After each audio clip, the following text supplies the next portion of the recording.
Welcome to this meeting of the Culture, Media and Sports Select Committee. Our session this morning looks at the work of the BBC following the government's midterm review, licence fee increase and ongoing funding review. We're joined by Tim Davie, the Director General, Leigh Leigh, how do I pronounce your surname?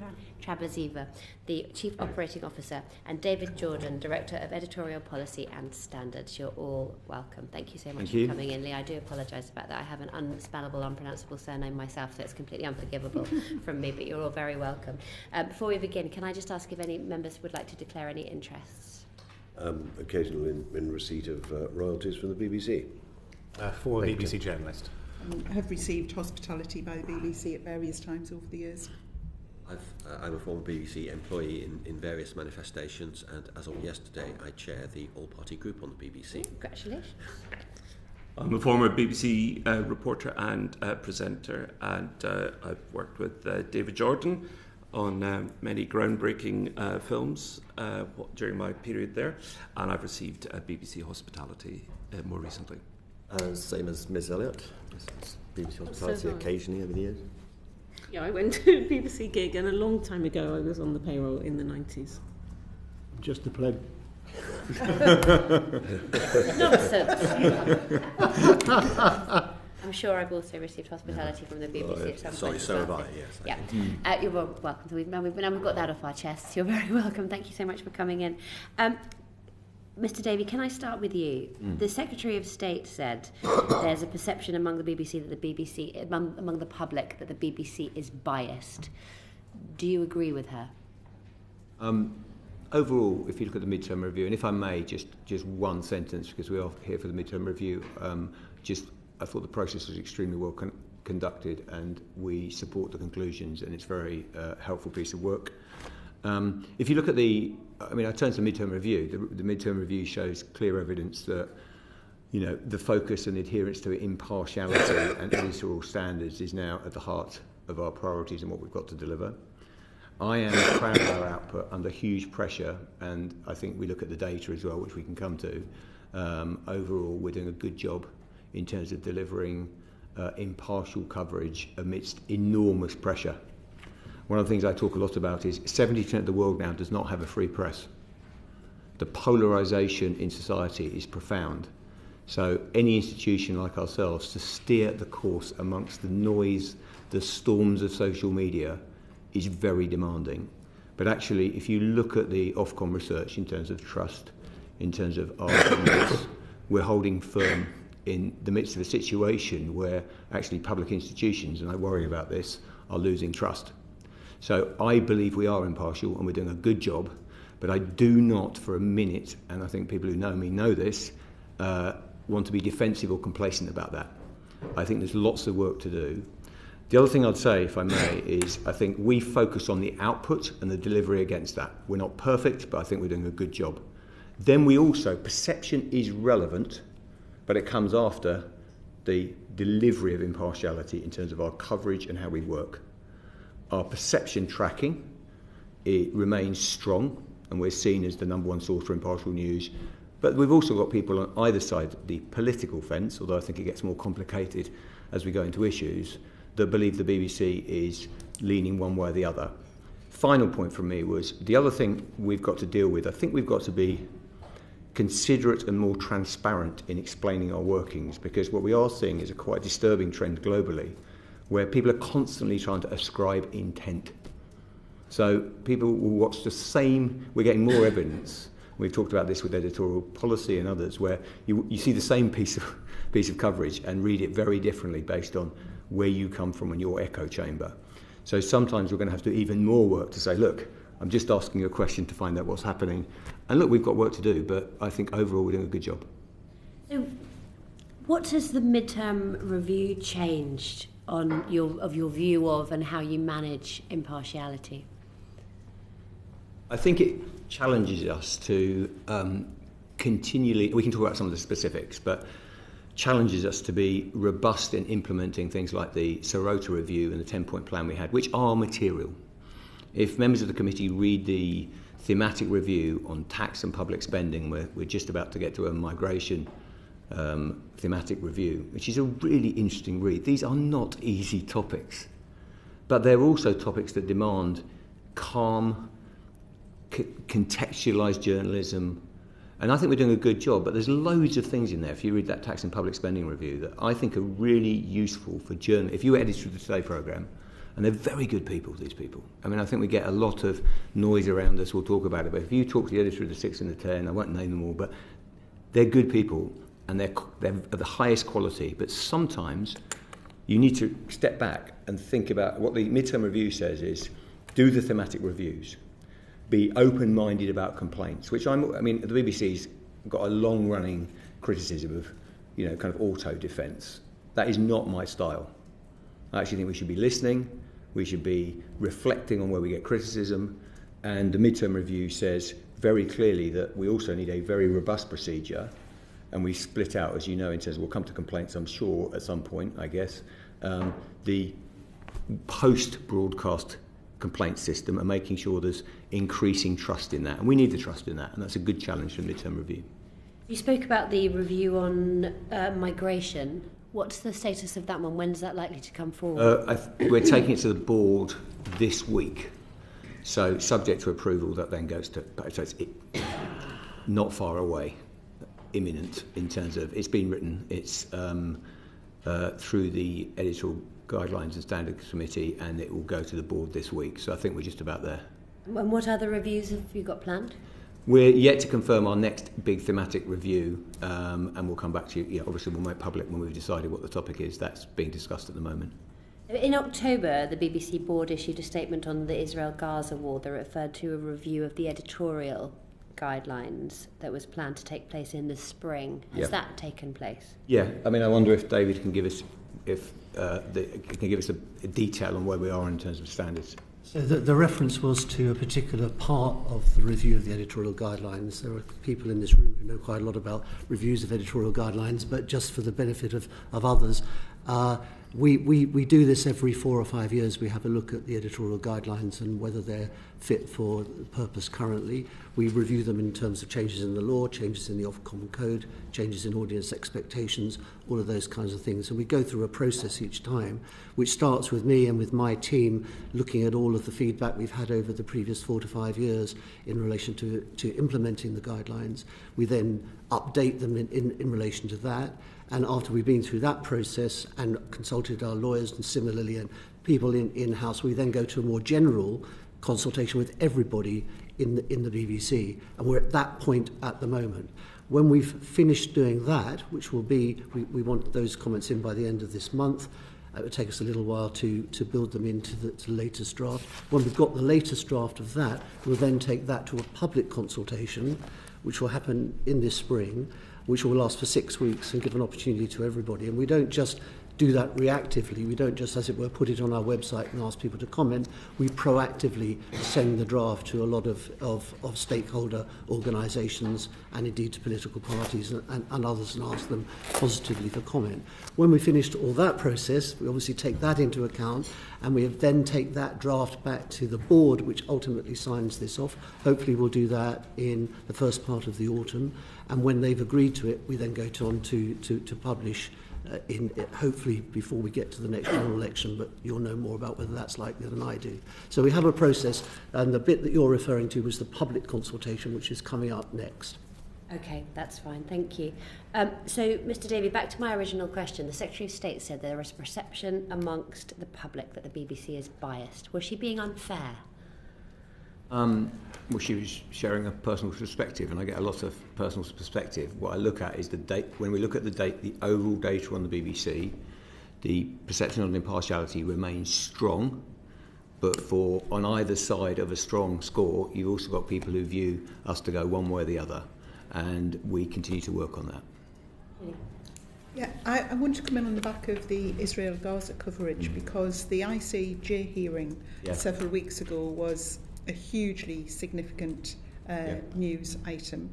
The channel that has replaced the news channel, there was hardly any of the South African submission on day one, and yet hours and hours of the Israeli submission on day two. Have you looked into the disaster that was in terms of impartiality, because it wasn't impartial? We've had lots of, as you know, I get feedback of significant feedback from people on either side, if we can simplify it, even as either side on this in this. I don't think there's two conflict. Sides to this. I think there's an issue of impartiality. I mean, and David may look at it, but we did cover in detail that ruling. I watched it, all of it. And but I'm just talking on one outlet in terms of we can debate the ins and outs of that. But overall, I think we've been pretty robust in covering the ICJ proceedings. So you think it was fair to have a tiny bit of the South African submission and then switch to the post office, which again is a very, very important story. I think I'm not decrying that. Overall, but then have hours and hours the next day of the other side's submission. You think that was fair and impartial? Well, I think on the rolling news channel, you've got in terms of selections, in terms of what's going. Do you think that was fair and impartial? I think balanced? I think overall, when you look at our coverage on the rulings, we've been in a reasonable position. David, do you think it was fair and impartial? The coverage of those 2 days of hearings I'm talking about, not the rest of the news. I think you've put your finger on something very important about what happened, because it only happened on our UK output. The international output covered the two sides of that conflict and of the presentations that were made to the ICJ. They covered them equally in our international coverage. But in our UK coverage, because the hearing on the post office was being held at the same time, they made the editorial decision to go with the post office coverage rather than the other coverage, which, as you can tell, was a very difficult decision to make. When news looked at it in retrospect, they did think that perhaps they'd made a mistake in not making the two live coverage events similar or the same, but they did make all the other coverage was very similar and same and was very, very comprehensive. So it was just about the live coverage on the news channel on those 2 days, which wasn't absolutely equivalent. And in this particular conflict, if you don't have absolute equivalence, as you know, it leads to people suspecting that you're doing something deliberately to be biased. That isn't the case. It was genuinely a difficult editorial decision about which hearing they went with. You think that was a mistake to do the coverage? News have said that if they thought about it again, they might have done it differently. Thank you. Thanks, Julie. Damien. Thank you, Chair. Picking up, actually, because I want to ask about impartiality. Picking up on that, as you'll be aware, there have been lots of complaints about specifically the Arabic service and specifically individual journalists who are working for the BBC but also retweeting things that are essentially pro-Hamas. And I think you said that there has been a problem there. Have you now eradicated that? We've certainly taken action. Wherever we see something that's not within our guidelines, we are taking action. Obviously, I can't talk about the individual processes we're going through. I would say the Arabic service, in terms of its output, we should be very proud of. I mean, this is a service since 1938 with 33 million listeners, viewers, that does an extremely good job. And one of the reasons we're trusted around the world is through services like that. And the individuals themselves, by the way, in total are under enormous pressure. I mean, the threats we're facing to our journalists. I mean, I think we should set this in a bit of context. I mean, only in the last 2 weeks, we found out that Iranian courts have passed sentences on journalists on our Persian service. I mean, we have to set this in context. Now, having said that, some of those tweets that we've seen are unacceptable, and we have taken action, and we will continue to take action. Now, whether I can commit to you it will never happen again, of course not. But we are robust, and I think we're doing the fair thing. We're acting fairly and judiciously, and it's not easy. I mean, you're seeing it around the world. Every news organisation, every cultural institution, as you know, is under enormous pressure. Political institutions. This is enormously fraught. But the BBC, I think, is steering the course. And the answer to your question is, we don't want to see that. And when we see it, we will take action and look at the appropriate sanction. That will not always be leaving the BBC. It might be the various ways in which you can take action. We have had people leave the BBC, but that's where we are. But you've had people leave the BBC as a result of stuff they have said during... Well, things like yeah. So you take the example of the person from BBC Three who is no longer working with. It's very difficult for me to go into individual cases, but we have had people who are no longer working at the BBC. I want to stop there if I can, because you're into difficult territory with individuals. Yes. But on this specific issue, in terms of the social media activity with regard to this issue, yes. Okay, thank you. Moving on to a different impartiality matter, and one that's sensitive in a different way, but it does bear directly on your point about institutions maintaining confidence. Yeah. And I'll get into it through the Justin Webb case. Indeed. Where, as you know, the BBC complaint system is quite often quite long-winded. You don't often get a result very quickly. In his case, when he said that a particular trans woman was male, in the context of international chess, of all things, he was almost instantly reprimanded by the executive complaints unit. And I've seen reports that he wasn't even interviewed. He didn't even get to put his side of the story to the executive complaints unit. And that has excited a lot of people to say, hang on, this is a clear sign of institutional bias, that the BBC has, if you like many other institutions around Whitehall, been infused by the Stonewall ideology and doesn't treat the other side fairly. I'll let David speak a bit about the process, because I think it's important. I don't think we suffer institutional bias in this area. What I think our major challenge is to ensure that we can have it is an area of controversy. Fact. It's also an area where I think we need to have the confidence for our journalists to be able to ask, talk, discuss these issues, and we don't have no-go areas in the BBC. To do that, we do demand of our journalists to keep within the editorial guidelines. The editorial guidelines are clear in this area. I mean, have a read of them. They're not overly restricted. They're not one-side defence. They're actually, I mean, the other thing is we have to be kind and caring in this, and listen to people, and be nice. Sorry, that's not a really editorial comment, but it's, for goodness sake. You know, I read an article this morning that said we were being deluged, or I was being deluged. I've had under a handful of emails. I mean, let's get real here. This is being whipped up as well around us in a way that's deeply, deeply damaging to civilised debate about these topics. Having said that, there is also people who cared very deeply on either side of this debate, and we need to hear from them. Now, to do that, we're holding the centre of the ring here, and that is not much fun at times, I can tell you. You know, that's why I'm not on X. Yeah? But I think our journalists are doing a very good job of it, if I may. A really good job. Now, in that instance, that was a foot fault. It was a breach, but Justin, you know, we've talked, I mean, it's quite a small thing, but it registered, it was just a sentence that wasn't quite right. We all do that. And I think that's what it was, no more, no less. And to act on that quickly is the right thing. David, sorry, do you want to summarise my comments more technically? Would be helpful. Yeah. Well, first of all, I would say that in order to avoid being perceived as being biased in any way on this subject, we ceased to have a corporate relationship with Stonewall some time ago, and a long time before many other corporations made the same decision. So we're very, very, very keen that we report both sides of this debate, which can become quite difficult at times, in as fair a way as is possible to everyone concerned and to all viewpoints concerned. In the case of Justin Webb, it was unfortunate that he didn't define his terms a bit more.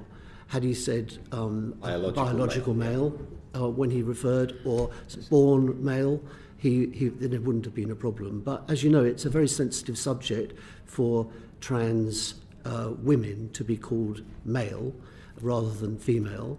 That's part of the debate, and we need to steer very carefully through that difficult debate, make sure that we are not offending either side of it and not using terms that are clearly offensive to either side of it or seem to them to be taking sides in it. So had he talked about biological male, it would have been fine and there wouldn't have been an issue. But just asserting that all trans women are male is not what the BBC's style is on this. And we did produce in December of last year a long note on reporting sex and gender in which all of this is made clear, and all our journalists should have been aware of it. Now, the ECU, as you know, in these cases, whether it takes a long time or a short time, and it's certainly not long-winded in its findings, is completely independent of the programme makers in coming to these decisions, and all it does is it looks at how this has been done against our guidelines and against our practices, and that's what they did in this case. I'm just fascinated because I didn't know. So it's completely independent to the extent it won't hear the point of view of the accused. Yeah, it does. Well, it will ask the programme, and it did ask the programme for its view of this matter, and it was given. So Justin's view was represented to the ECU through the programme, the Today programme in this case. So his view was understood and heard, and it wasn't that it was not taken account of, but a different view was reached by the ECU. Okay, and I absolutely get the sensitivities and indeed the desire to report it in as calm a way as possible. There is a full range of views on this committee on this issue. But one other aspect, just to clarify, I think I'm right that on the case of Scarlett Blake, who committed a terrible murder of a woman and torturing a cat and things like that, the initial report described her as a woman when it was reasonably relevant to the case that she's a trans woman. Is it right that you've apologised for that? I think we've said that in our initial reporting, not in the whole of our reporting, but in our initial reporting we should have made clearer what her status was, and we didn't in our first reporting of that. We took, actually, it was a court report, and the court report throughout used their own terminology, which we adopted, but we should have used our terminology in the BBC. And where those court cases occur, where you're talking about a trans woman who's committed a crime of that sort, we do need to make clear what her status was at the time that the crime was committed and what her status is now. We need to make those things clear, and we didn't make it clear in our initial reporting. The guidelines are clear on this. Yeah. If you read our guidelines, I mean, obviously we're going through the process of looking at the editorial guidelines, but so there was, that report could have been more, frankly, better written. Yeah, I mean, it's interesting. You set up this Verify unit, which you're very proud of, and yet something like this can slip through the net.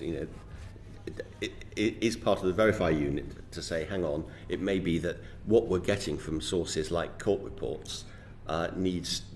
Sure, but if I may, that Verify is rather looking at big issues and to the outside world. That is about ensuring thousands of journalists know the editorial guidelines backwards and have the confidence and the training to ensure they get everything right. Now, you and I know that actually I think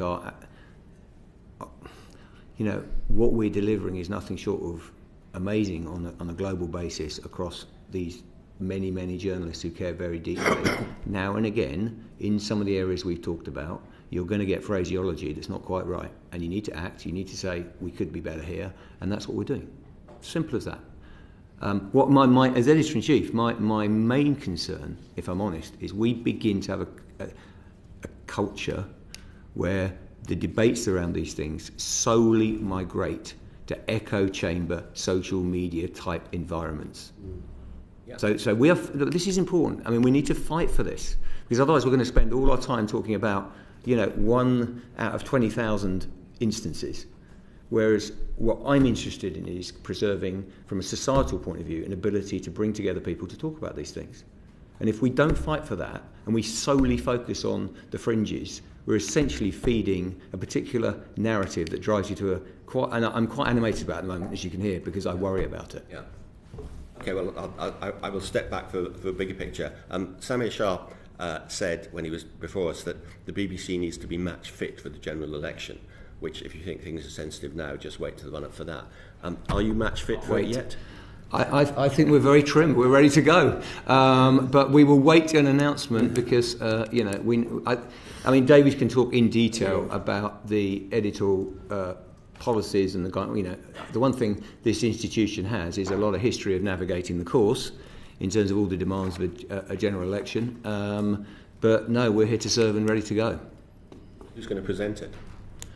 Well, we'll never tell you that until we know there's an election. And when it's coming. So when we don't reveal our lineup until the fixtures in the diary. So that's where we are.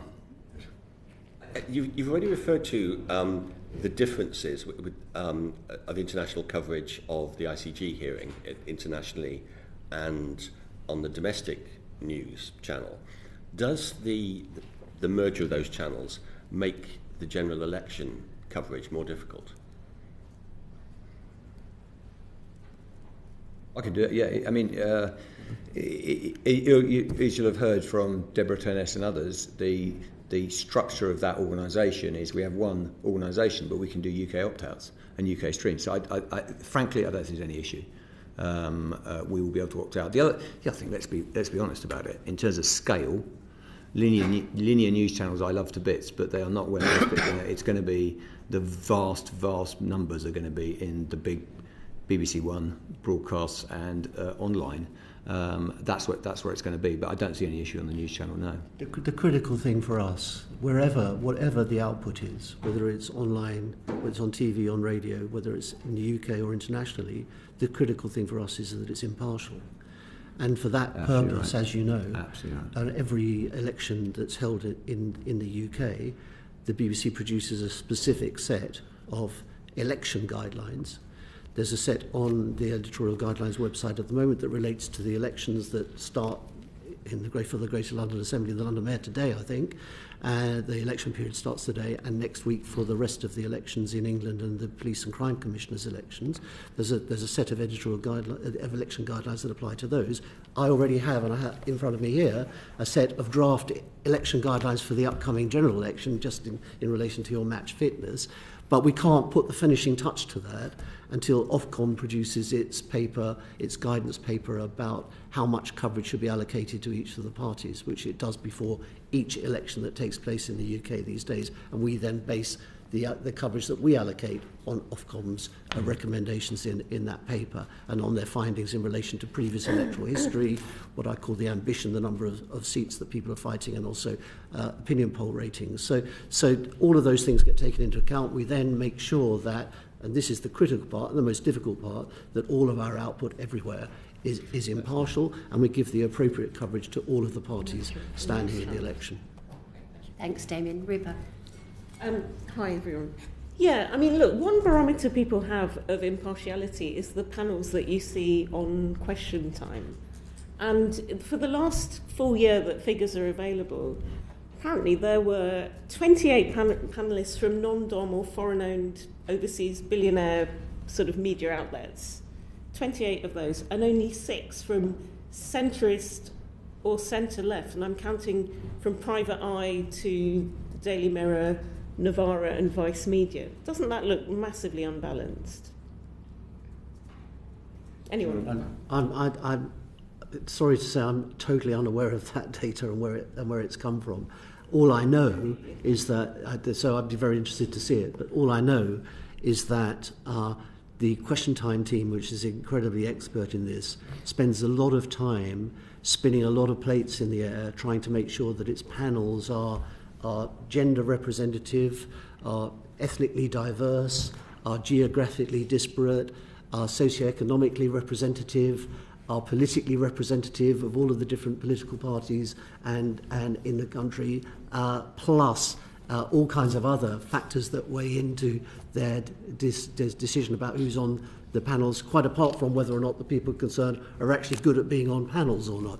And so all of those factors are taken into account on a weekly basis, and over time, the Question Time team aspires to get a genuinely representative range of people with all sorts of different views on their panels. So I'm not aware of that piece of analysis. I'm very, very happy to have a look at it and see whether there's any inherent bias in what they're doing. But all I can say is they struggle incredibly hard, and they have some advice from my chief advisor politics about this.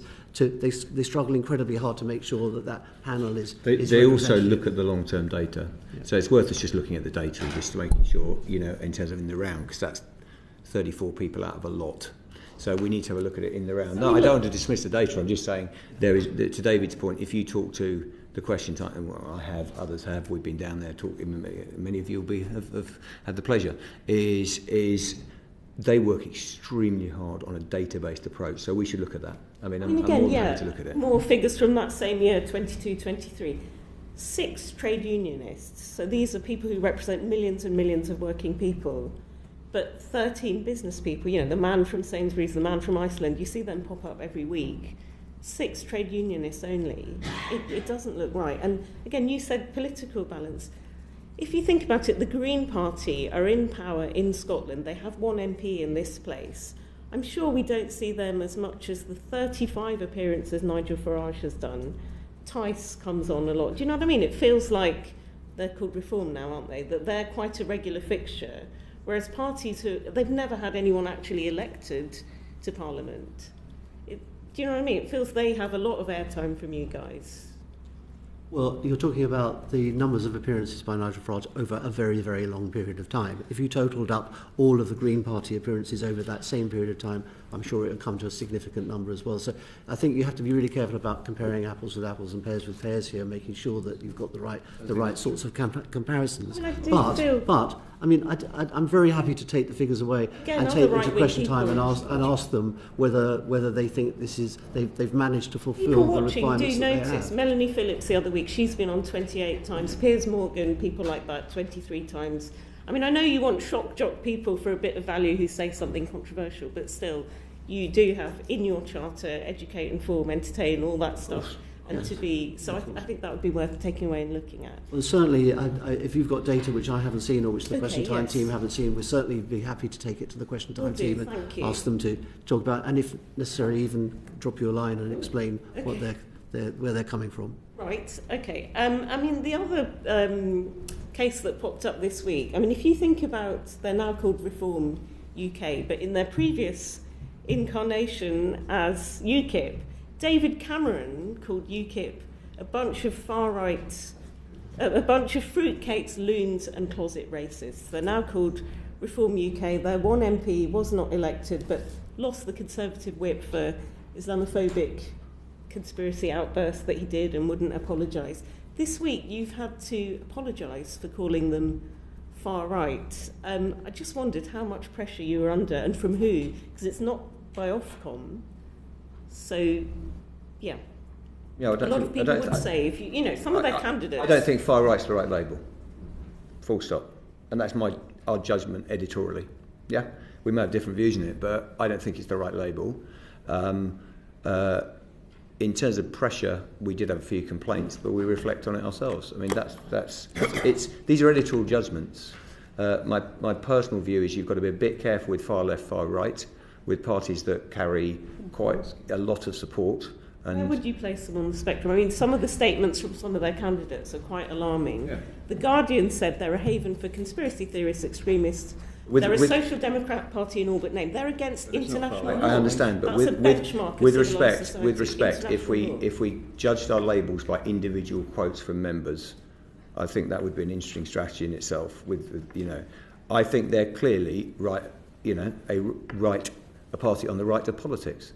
I just think if you get into far left or far right descriptors, and we'll behave fairly on this, you end up in the wrong territory. From them, they complained a lot, and then you back down this grovelling apology.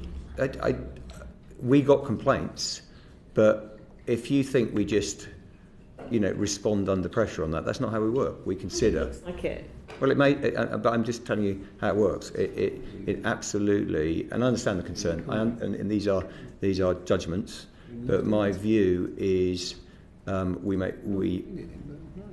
made the right call in terms of saying that is not the right label.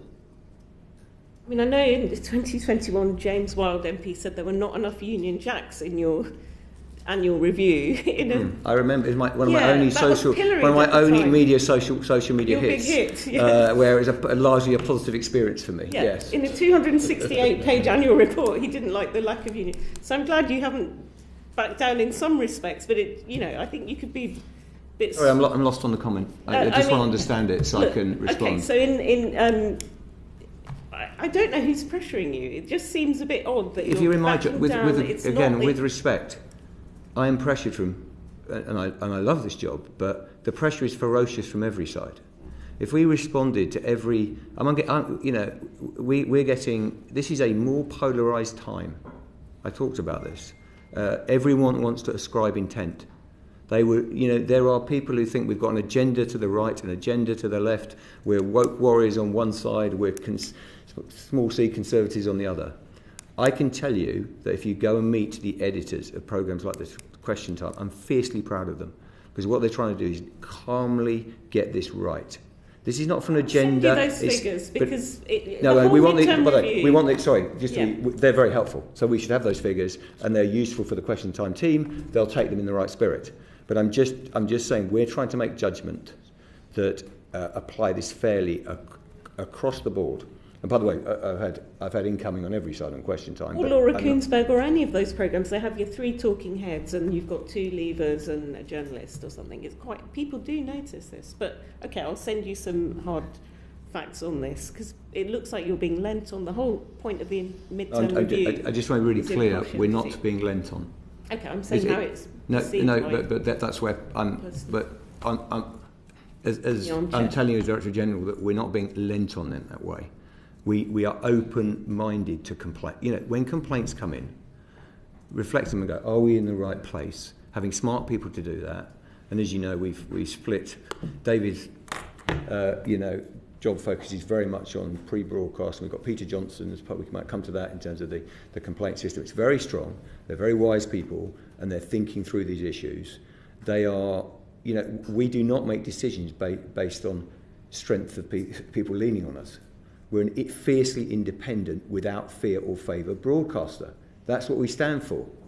And anyone who says different is factually incorrect. Now, that's not to say we're not immune from when people have views or comment, you reflect on it. It's not being weak to think through something if someone raises an issue. It's just sensible. Have you got any comment on these stories that after forcing out people from the news channel and splitting, you're going to reverse everything you did? The merger, a lot of people lost their jobs over it, and now you're going to do an about turn and do separate channels for world and domestic again. It's been in the Telegraph. Is there any truth in that? No, we always said that we would balance the different streams and ops, and we continually make changes, but the overall move to one news channel, and there are, to the earlier question, there are risks with that when you've got a big domestic story. But the other thing is, remember, we may well touch on funding. We have had our budget cut by 30% in 10 years to 2020, and we've had to cope with it. So you can't do everything. So I care about these things, but we had to make some changes. And we're not rowing back, but we'll make adjustments editorially as we go. And last one from me, the Gary Lineker review, or whatever it was, the John Hardy review. John Hardy review, about yeah. the social media output. There was only one person writing that review, to be clear. Yeah. Not the midterm review. I know there's been speculation on that, but yeah. Not the midterm review, but that specific one in that case. Yeah, the social media review by John Hardy is what we're referring to. What's changed practically? I think we're doing well. I know everyone have their view on what about that tweet or what. I honestly think we're doing very well based on what I see around the world. 20,000 people, yes, we have issues to deal with. And by the way, I did say to the committee, when you asked me, would I continue to have issues in social media, I said, absolutely. You've got 20,000 people with different accounts and this, that and the other. You're gonna have some exceptions and things going on. But when I look monthly at our reports on thousands of journalists, how they're behaving, and also across the BBC, I think we're in pretty good shape. Are you confident it can withstand a general election? Someone won't be tempted to I think it can. But do I think I'm going to be picking up the paper and not reading about anything in the next year? Only in my dreams. I think some this is an area where you're constantly going to have to manage it. And you've got freelance community. You've got others. I think where I feel very strongly is, and remember, the guidelines are tight for news journalists, factual programming, and I have to say, they are doing an outstanding job, and I thank all of them. Local journalists, and they've been through a lot in terms of all the things going on. I think they behave brilliantly. I think it's working very well. Thanks, Rupert. Alex? Just a quick follow-up from the middle of Rupert's pack of questions. If you describe the Conservative Party as a centre-right party, the Labour Party as a centre-left party, how would you describe Reform and the Workers' Party, who both have a Member of Parliament? I just stay on the right and the left of politics. That's all I need to go to. Hi. Thank you. Just to follow up on some of your answers, you said we're doing well several times in answer to some of the questions. Is there anything you'd like to tell us about that's not going well? Oh, how long have you got? Well, we've to be scrutinised. No, absolutely. We've got loads of work to do. I think if you look at the midterm review, it says we're still doing we still get to 94% of people a month. That's very good. But actually, if you look at in a hyper competitive market, there are certain sections of society that get less value from the BBC. So we need to work harder on that, in direct answer to your question. We could talk about across the UK, where I feel that in some parts of the UK we're not delivering as much value as we could to people because we could be doing more work locally and producing more, and we're in the midst of that, so we can improve there. I think we now and again make journalistic mistakes. They're low in number, but you just got to constantly learn, like the ones we've been talking about earlier.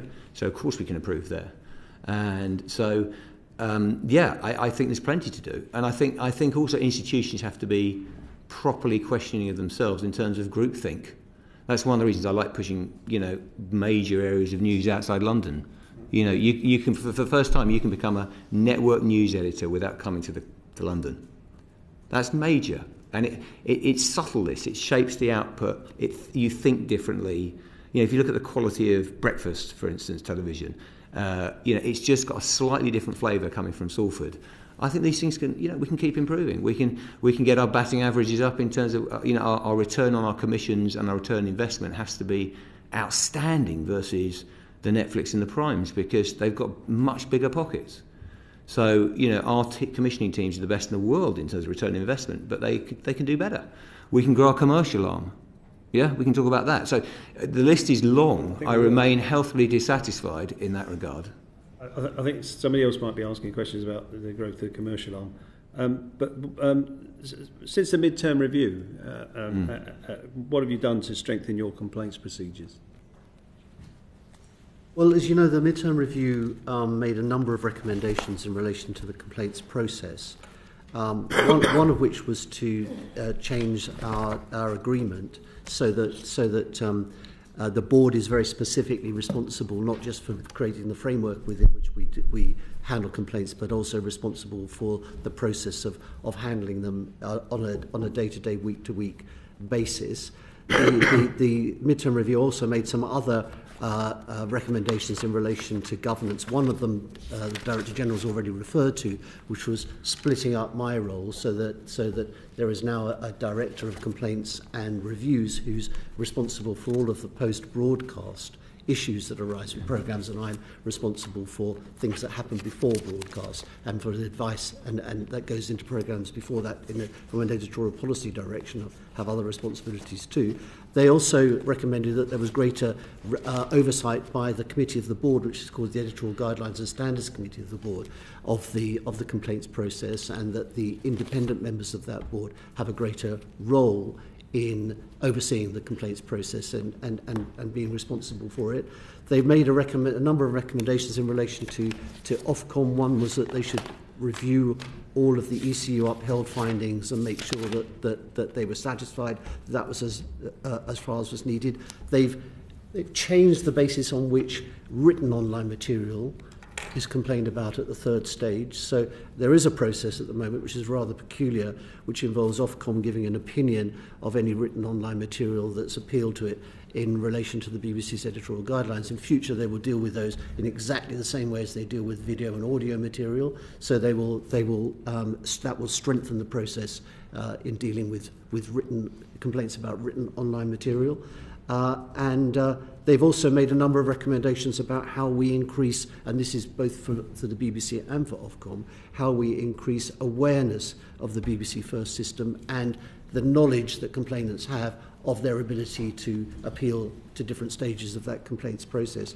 I mean, I suspect we're probably the only corporation in the land that actually has a video which explains to people how they can complain to us, which the midterm review liked.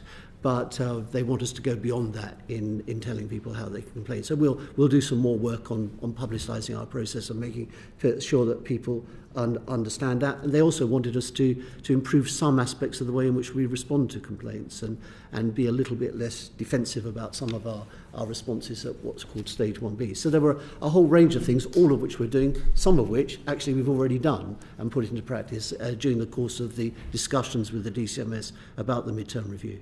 So as MPs, I think we've all got a lot of experience of dealing with big corporations' complaint procedures, so you're not the only one, I can assure you. You don't have a look at PALs in NHS. I mean, that's all well and good about procedure. Are we assessing the actual people who are complaining and what their experience is and how they feel about that process? Well, what's happened is that as part of Ofcom's review of the BBC's complaints process, which happened a little while ago, they did something called a mystery shopping exercise, and which basically involves them making complaints through the process. You made a programme about it? And seeing how they're done. We didn't make a programme about that, no. But they did that, and they came up with some findings, actually some of which have now been reflected in the recommendations of the midterm review. And we know that they're going to do another one of those, and they basically go through the whole process a large number of times, just seeing how well we deal with the complaints that come in that they give to us, as opposed to members of the audience. So there is a way of testing the process in a sensible way that gives us good feedback and helps us to improve our system, and that's what Ofcom's interested in, obviously, as our regulator. And I heard the exchange earlier on with my colleague Julie Elliott about the coverage of Gaza. But how many complaints have you had in relation to the coverage? As of this morning, we had just under 4,000 people complaining that our system was that our complaints process or our output rather, our coverage, was biased against Israel, and over 4,000 that it was biased in favour, about 4,200. So those were the complaints as of this morning, roughly those numbers. So they're actually pretty similar, which I think reflects the division of opinion in the country as a whole on that issue. Okay, and can I just just ask you? You published just say those are rolling totals from October the 7th onwards. I would also say that we judge. I think it's a fair pushback when people say, and I think this is important in terms of pressure, is that just number of complaints is. I mean, there's different sizes of communities, different views, all those things. So it's not that the BBC is sitting there going, "Oh, look, we've got the same number of complaints, therefore we're in the right place."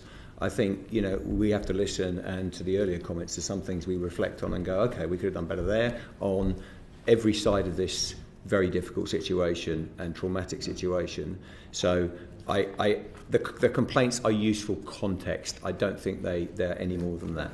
Yes, but I mean, if we take the broad figures just relating to Gaza, then, but if there are specific items that generate a great deal of concern, they may highlight that something other than just a sort of a balance of numbers. For instance, the coverage of the court proceedings in South Africa, may have generated a great deal of criticism on one side. Yeah. Exactly right. So in a situation like that, where we get specifically large numbers of complaints about a specific issue, obviously we will look at that very carefully, and usually those will get to our Executive Complaints Unit, and they will make a ruling about whether or not what we did was fair as well. Can I just ask you quickly about whistleblowing? And you've published new procedures there. I mean, are people coming forward? Are they using that system? How would you assess the success or whether it's working or not? Leigh, do you want to give that? Yeah, no, thank you. So yes, we have a very clear whistleblowing policy that we've had in place for a number of years, and we've actually just refreshed it to also extend what it covers, including editorial serious malpractice as well. We think that's really important. So that was part of the feedback that we've had. It is well publicised within the BBC, but also externally. So you could Google BBC's whistleblowing policy and find out exactly what it is and how to access it. It obviously operates within a whistleblowing framework. We continue to also provide training our teams and to our leaders to help ensure people know how to access the whistleblowing, and that it is clearly a confidential environment and a way to raise a complaint. You can raise it internally inside the BBC, but you can also use entirely independent third parties to raise a whistleblowing complaint as well, so that you can choose to remain anonymous, as many of our whistleblowers, of course, do, or not. At the moment, we have about 21 open whistleblowing cases. That we tend to run around 20, 30, 40 whistleblowing cases. So we think it's well managed, it's well publicised, and of course we have a whistleblowing champion in our senior non-independent director in Sir Nicholas Sirota as well, which is plays a very significant and important role in helping us assess our whistleblowing decisions. Okay, thanks for that. And just can I say about being election ready and bias? Now, members of your board have been quite controversial in the past and accused of being partial, politically partial. Mr. Robbie Gibb springs to mind, just given another 4-year term on your board. Is there a set of guidelines for members of the board over impartiality during a general election to ensure that there's no interference, no attempt to? It just seems strange. If you remember, one of the accusations was that he went and berated members of the Newsnight team, and during an election period, that wouldn't be appropriate, would it? So, is there a set of guidelines there so that these people remain impartial? Well, our guidelines apply to output. So what we're focused on is making sure that everything that we do. Well, isn't he trying to influence output? Well, first of all, he was invited to Newsnight, and I think berated is probably not quite. We can argue about that. There's not an argument; it's just true that he was invited. But the berated, I think, is a choice of word which perhaps not everybody would use. He had a discussion with them about the delivery of Newsnight, the delivery of impartiality. There is a code of conduct which applies to all non-executive directors of on the board. Forgive me, but is that his role? What is wrong? To go down there and talk to them about delivering, is that what he's on the board for? No, but there isn't anything in the way in which the board is constructed as a unitary board, which says that members of the board or non-executive directors of the board can't speak to programmes if programmes wish them to speak to them. There's nothing that says that. So it's not an offence against the governance of the BBC to do that. Of course, you then might judge what the conversation was about and so on and so forth. I wasn't there. But that's not in principle an offence against the governance of the BBC with a unitary board. Yeah, I'll go back to my original question, though. Is there some guidance for them during a period of a general election where it be there's a clear code of conduct. There is not specific guidelines for in answer directly to your question. We don't specifically say during an election because I think this is ongoing in terms of the pressures on board members and within the BBC. I think we're ferociously clear on it. There's a lot of noise around it. If any of you are appointed to the board a board position on the BBC, you are overseeing the executive. You hold us to account in delivering the editorial guidelines. The idea that you couldn't go and visit a programme is ridiculous or not have an opinion. But I think the editors, again, and Deborah Turness running news are very clear that we're editorial independent. We are accountable to the board in terms of delivery on the editorial guidelines, and we're the ones making the editorial decisions. And I think we're strong enough to do that. I mean, there'll be loads of, as we know, we've had it. I think mercifully the BBC board is constructed in a way that is different to some of the other public service broadcasters, by the way, that have far more political influence, by the way, and much more. I mean, we have a chair who can act independently. We've got independent. I mean, frankly, we are very clear on what the roles are. Okay. I mean, the idea people can't have views, I think, is one thing. But I think it's very, very clear, and you have to reinforce it. It's not just about one board director or whatever. It's you're getting so much pressure if I put you in charge of one of our main news streams, or that you have to be very clear on what you're delivering against, which is the editorial guidelines, who you report to editorially, which is the news management, into me. That's how it works, and we're responsible for the output. So there's a lot of there'll always be, things off stage. The question I'd ask you is, looking at our output, do you think where if we've got an issue, let's raise it in terms of the output, because that's really what I'm focused on, and that's what I'm responsible, and Deborah Turness and the other people running the newsroom are responsible for. Thanks, Clive. Giles. Thanks, Chair. Yes, like most people in this room, it would seem, I too once worked for the BBC, and I have seen many changes over those years, and sometimes I worry about the direction the corporation is travelling in. I'm a big fan of the BBC, but there have been financial pressures over the years, and I'm worrying about selling off the silver, the family silver here. Yeah. But first of all, I'd like to speak particularly about the BBC Singers. Yes. One decision that was made about a year ago was to close the BBC Singers. And as we know, they had a major success just recently with Simon Rattle at the Proms. And yes, indeed. And that decision has been looked at again after, I think, representation from many people, because this is their centenary year. They were founded in 1924. So what is the future, and how is it seen that a very valuable asset that the BBC does possess at this moment, how is it seen that financially it can be sustained? Well, we've committed now to a long-term future of the Singers. They're secure. That's good news. And by the way, I've talked to Sir Simon, I've spoken to the Singers. I think the quality of the work is outstanding, unique, precious. But we had enormous financial challenges, as you know, in terms of how do we make, with the performing groups, in terms of how do we make the numbers work. The answer to your question is the Singers are secure, and that's great news, and it's been helped by a partnership with What You Say, who are helping us with more. It's not selling we might be going to a different area and selling the family silver. I'm never going to sell the family silver, but it just allows you to just do a little bit more commercial exploitation in the way things like the concert orchestra have done. I can take away from this that the future of the BBC Singers is secure. You can definitely take away that. We've got the partnership, and that's where we are. We're in a good position. They're moving from there to the BBC orchestras. Indeed. As another issue, another family silver, very valuable, very successful. What is the future there? Well, I'm a big supporter. As you know, I managed audio music and cherish the orchestras. Again, futures. We believe in all the orchestras with our current funding. You can never say on these things, long term. But under my tenure, the orchestras are incredibly precious, very valuable. I could go through every one and talk about what they're doing in terms of the repertoire, how they act within that creative economy. So again, I can take away from this that the orchestras are secure. Importantly, what we said is, I think there have been questions. I'm just being very direct in terms of how many people you have. How many people have on staff, how many people you bring in as free, all those questions. What we've been able to do is, and orchestral tax relief has really helped us on this. I could bore for some length on the orchestras, but so I'll stop myself. But the other thing we've been able to do is say there will be no compulsory redundancies in the orchestras. So that may be that we look, we're always looking at exactly the right number of... Are you saying then that there's a certain shrinkage that we have to accept in the BBC orchestras?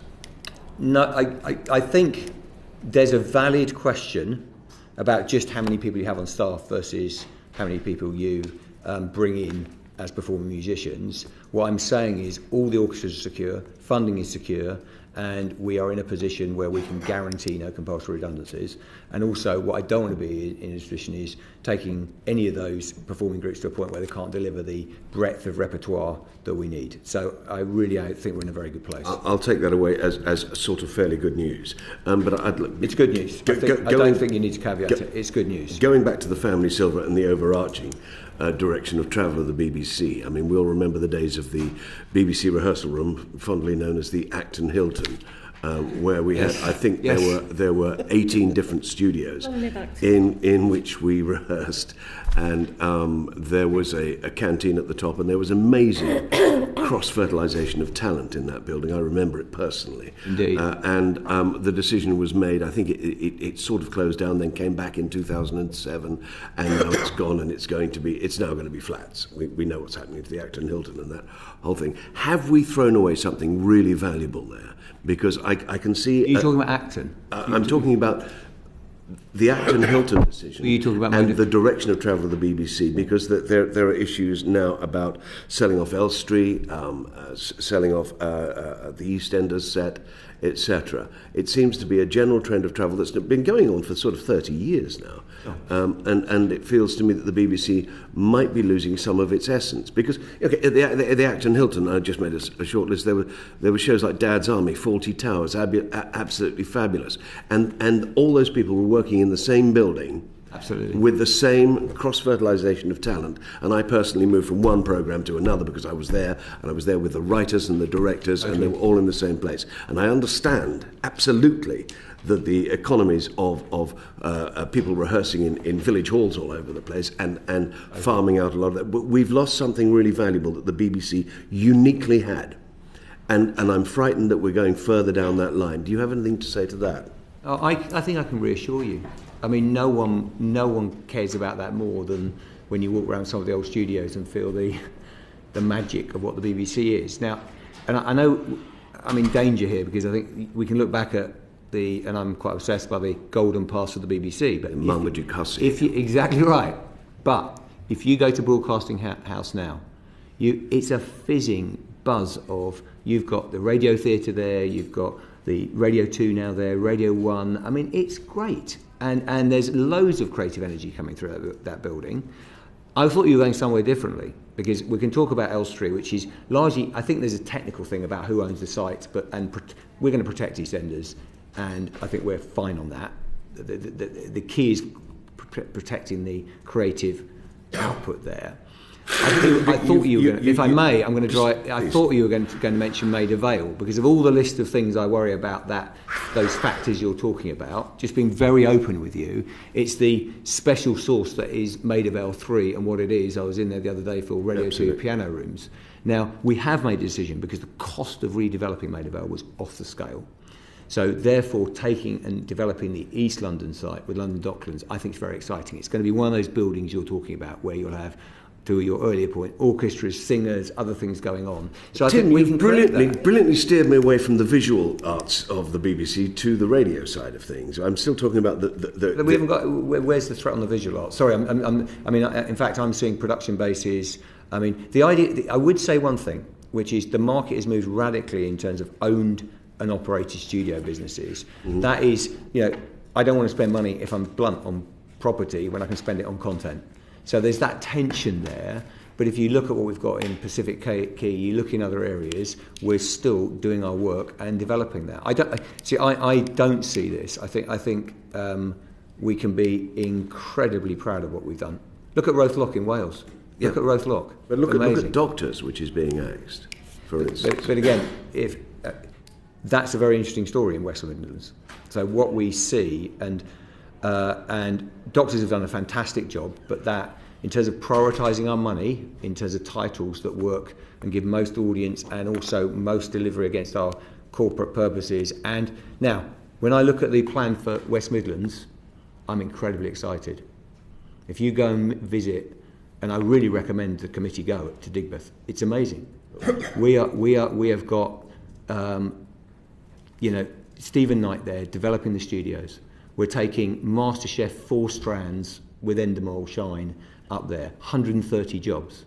We've committed absolutely with the regional mayor and the local council, city council. We've done an enormous amount of work. So you're saying career and talent pathways are still available? I think it is a challenge. The biggest worry I have with Doctors is that, by the way.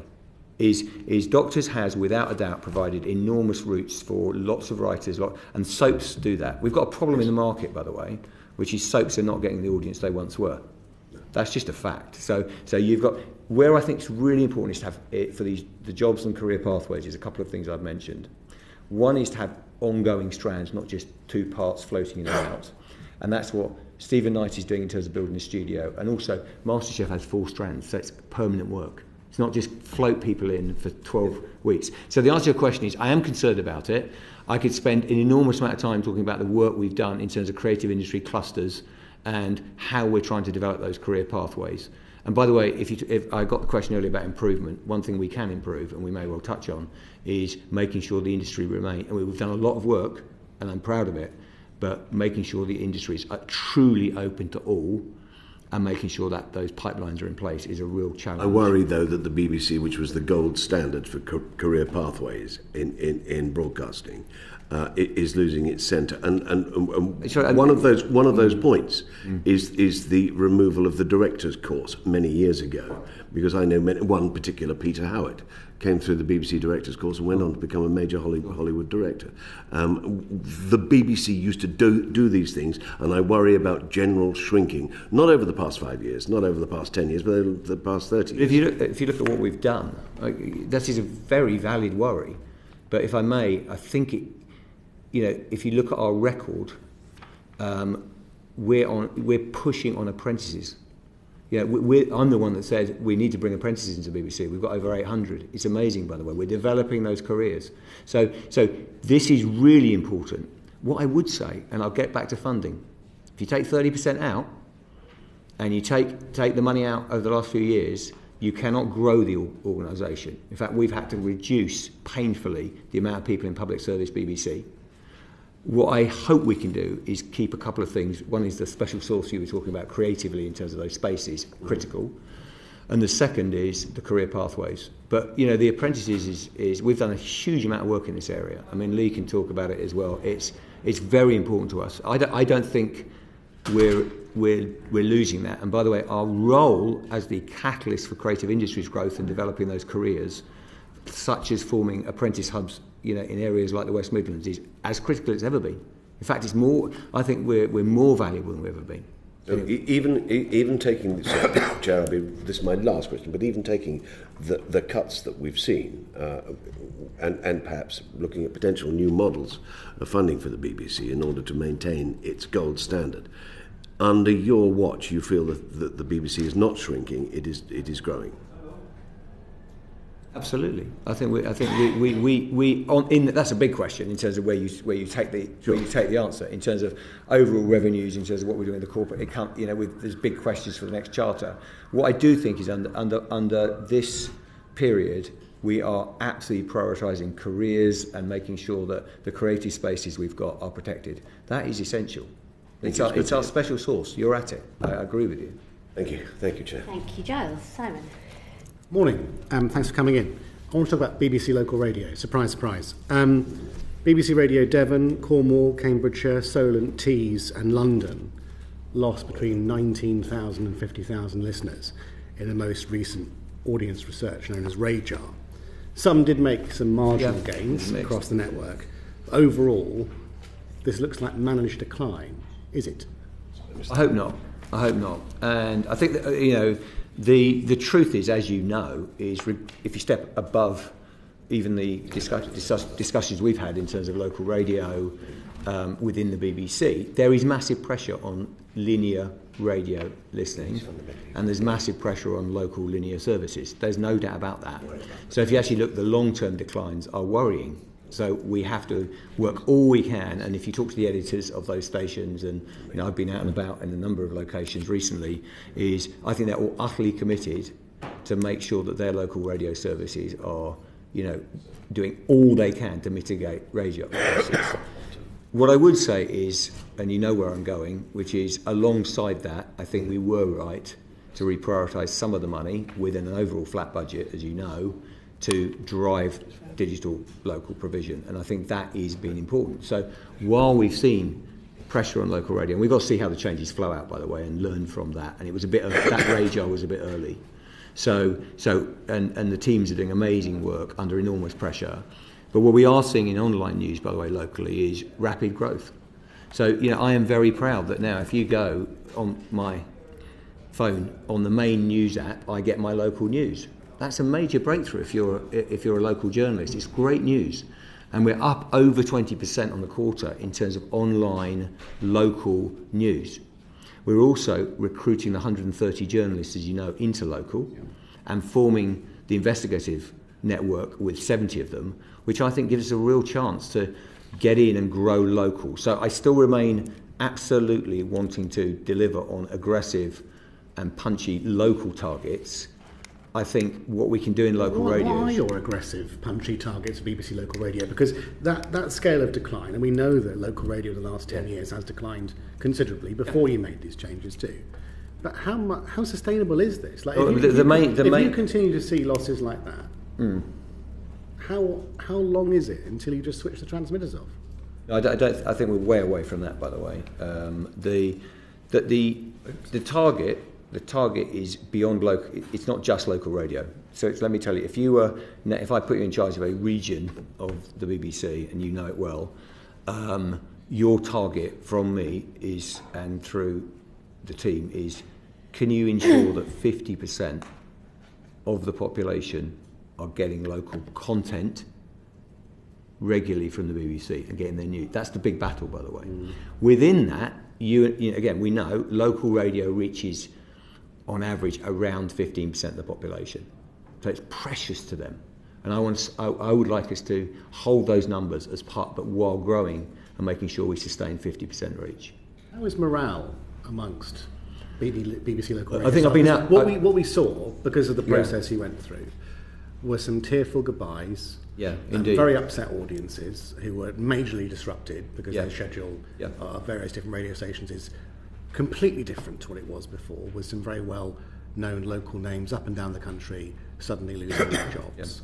But by some recruitment process that no one quite understood, because it wasn't particularly clear, and appeared to be different in different regions as to the questions that were asked and the way that people were appointed.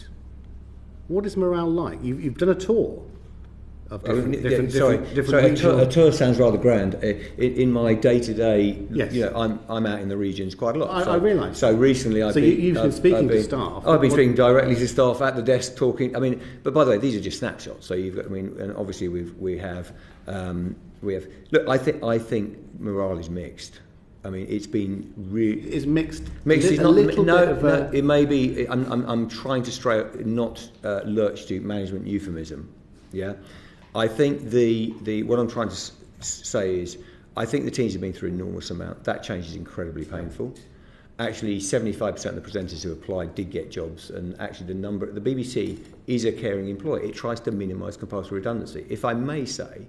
Versus there's a balance here, isn't there, between managing those types of processes versus what, in my old world, maybe a commercial company would do via an email, if I'm being blunt. Yeah, and I prefer a caring way in which we manage our transition and change, but that is very stressful for people as they go through it. I totally recognise that. It's been very difficult, and I think it's put us under enormous pressure. And it's also, there's people who care desperately about their output, and they are doing a good job. It's never been a criticism of them and doing a good job. So what lessons have you learned from that process then? Because looking at it from even a listener's point of view, the elongated process that it involved, the tearful goodbyes, all those sorts of things, and an awful lot of upset. What would you do differently this time? I think I would reflect on how long the process. I think has been well managed, but it's just how long you need to calmly get through those processes and how long that takes.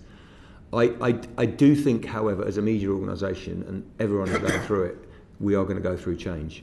And I say that because I think if we had not... This is about moving 10% of the funding to digital, and it's the right thing to do. And the other thing I see on the ground is I do now see, and these are glimmers, and I know there'll be people going, well, don't you understand how... We do. It's really been very tough.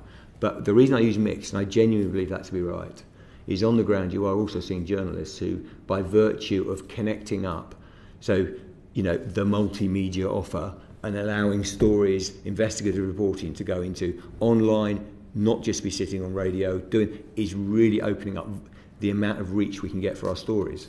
And you know that the vast majority of people, and this isn't about young people, it's nothing to do with the lurch to youth, it's to do with, if we look at 60-year-olds, most of their news is consumed online. We have to be there, and I think that is the balance. I do see people beginning to, when they see 22% increase in online stories, that's in a quarter, and I do think also digital offers but that's cold comfort to people of an older generation who loved and listened to their BBC local radio station as a friend, and now hear a voice from miles away with a disconnect to their local community. That's the difference. I understand the move to online. I have seen in my region a huge growth in online local stories, which is welcome. But what I've also witnessed is programmes that sound distant, because they are distant, and they don't have that same connection with that audience that has, because of changes to other networks that you run, including national services, very few places to go. That audience is utterly precious, and what we've tried to do is keep, as you know, 39 breakfast shows, keep where the vast majority of the listening and the reach is. Yes, the 20 shows in the afternoon is a compromise, but if you've got a fixed budget, you're going to have to make choices. Get that. And I think actually we've been quite nuanced. It's been very tough, but we absolutely have tried to protect good service. I've talked to some of the presenters who are doing the shared shows. There is compromise there, but they're brilliant people. They can make connections with listeners. We've got very good people doing it, and I think actually we're in a pretty good shape in terms of some of the offers that I'm seeing now. It has been painful. It has been a question of compromise, but the idea, would I like a budget that just can grow and do all these things? I would. The other thing I'd say, by the way, is digital products. We probably don't talk enough about it in some of these, but the rewiring of the BBC is huge and it massively helps local. What do I mean by that? Putting local stations on sounds, putting content on sounds, all those things. Now, there's then a bigger conversation which says, look, we know that many, often older people, this is their lifeline. This is their companionship, this is their connection. But we also have to open up the digital world to as many people as possible, and that is what we should be doing. What have you done to review the impact of those changes you've made on audiences? So we're waiting for we monitor the number I talk about, the 50% things. I think we need a bit more time, if I'm honest. I think we just need to see them flow out for next year and see where we end up. What about skills for the future? Because one of my main concerns is, of course, you'll have journalists come through that can write a story for online. That's a very different set of skills to writing and putting together a radio package or a radio news bulletin. How are you going to make sure you still have that talent pipeline? Well, I think what we need to do is train people across media and those precious... Remember, we've still got many people working in local radio across 39 sites. Yeah. And with apprenticeships as well, I think we need to continue that. And those craft skills are so important. Yeah. And that, the other thing is they're under pressure in the wider market, as you know. So often we're the only show in town in terms of proper training on production. No, we feel the responsibility. And my vision would be that multimedia training is really important. What I would say is also, if I may, which is if you're just a radio producer, and I say just because they're brilliant and that is an amazing skill, but actually if you're building your career, working and able to work on the online environment as well, I think is a real asset as well. I think I meet many people. Now, I think how we deliver that training and making sure it's flawlessly delivered and supporting people is the right question. That's work we need to keep working on. Right. I've got one or two other questions, just slightly different from local radio, if I may. When you announced all these changes to services because of the squeeze on the licence fee, you announced, I think, that Radio 4 Extra was going off linear DAB. Is that still the case? Maybe long term, but not in the foreseeable. Not in the short term, no. That's good news for me personally.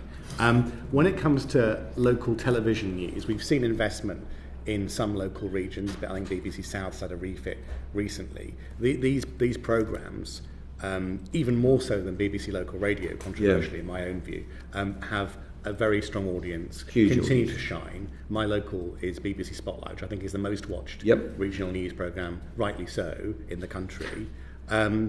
So are those protected, like from anything in the future that you can see at the moment?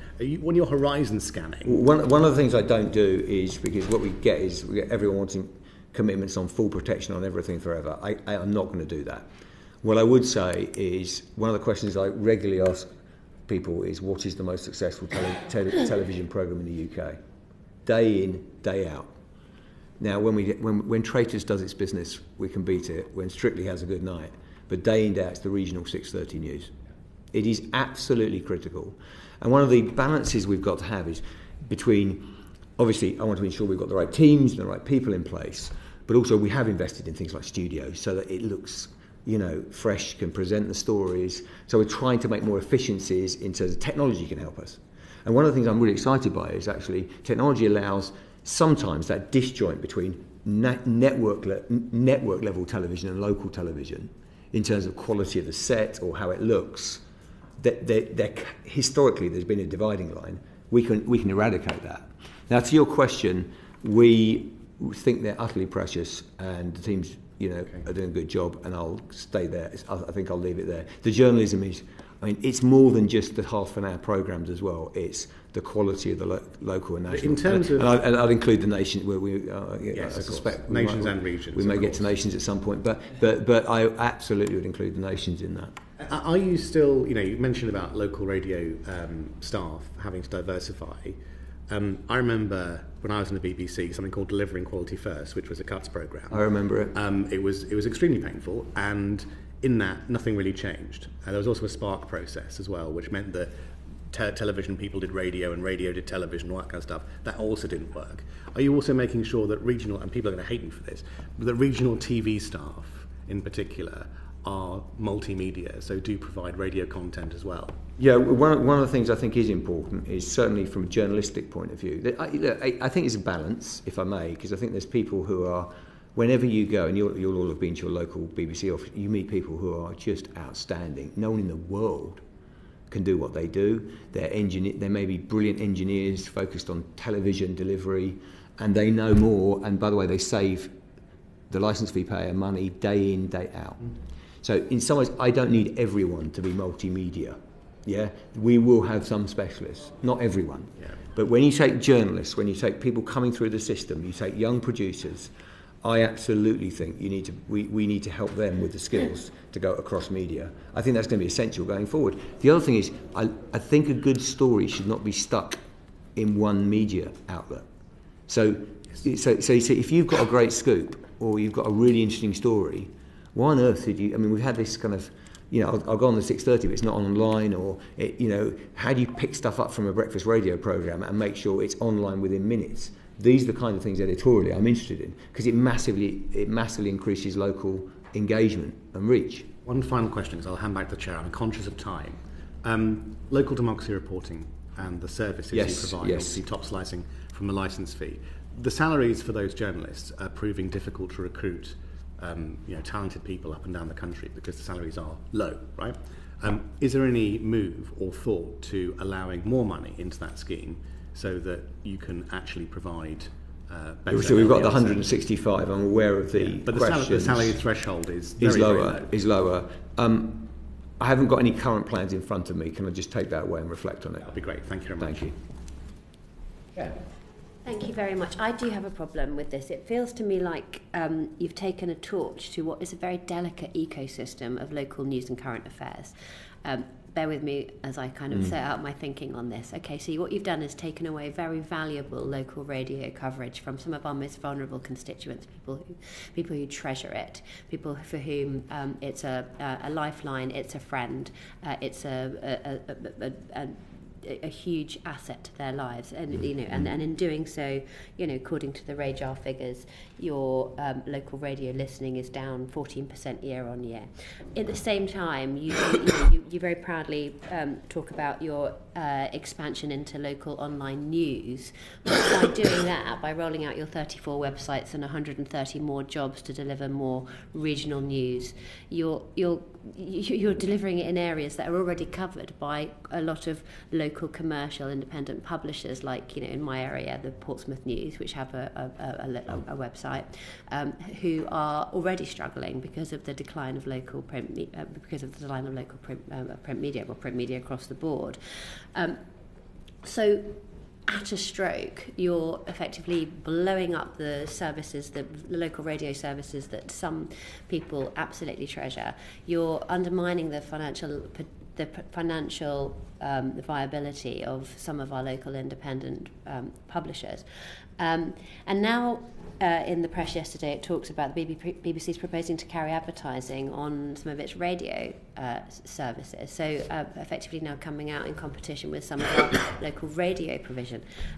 Tim, talk to me about this, because it just seems to me like what you've done is you've started picking away at a very delicate ecosystem, and your role as a public service broadcaster is at one stroke seemingly trying to undermine every other aspect of the local news and public affairs, which current affairs, which we all value so dearly. Indeed, and I think they're all very fair considerations. I think any changes are very sensitive. This is very precious, and we don't underestimate that. I would marginally push back on blowing up. We're keeping all of our 39 services. If you look at I think the numbers are a bit before the change, but we'll see how this goes. I think, it has been a big decision to keep all 39 stations, keep, output local from 6 till 2, where by far the majority of the listening is.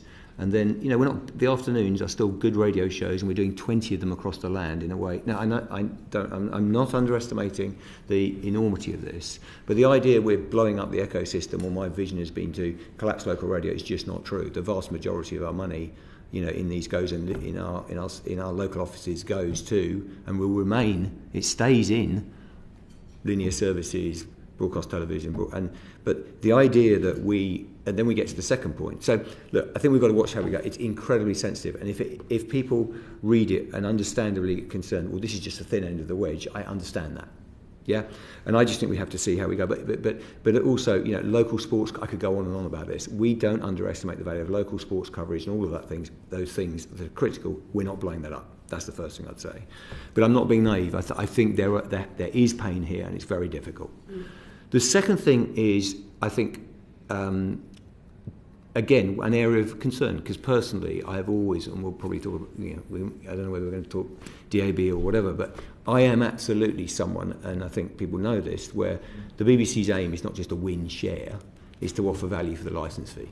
And actually I think we should be a catalyst for market growth, not, restricting the growth of others.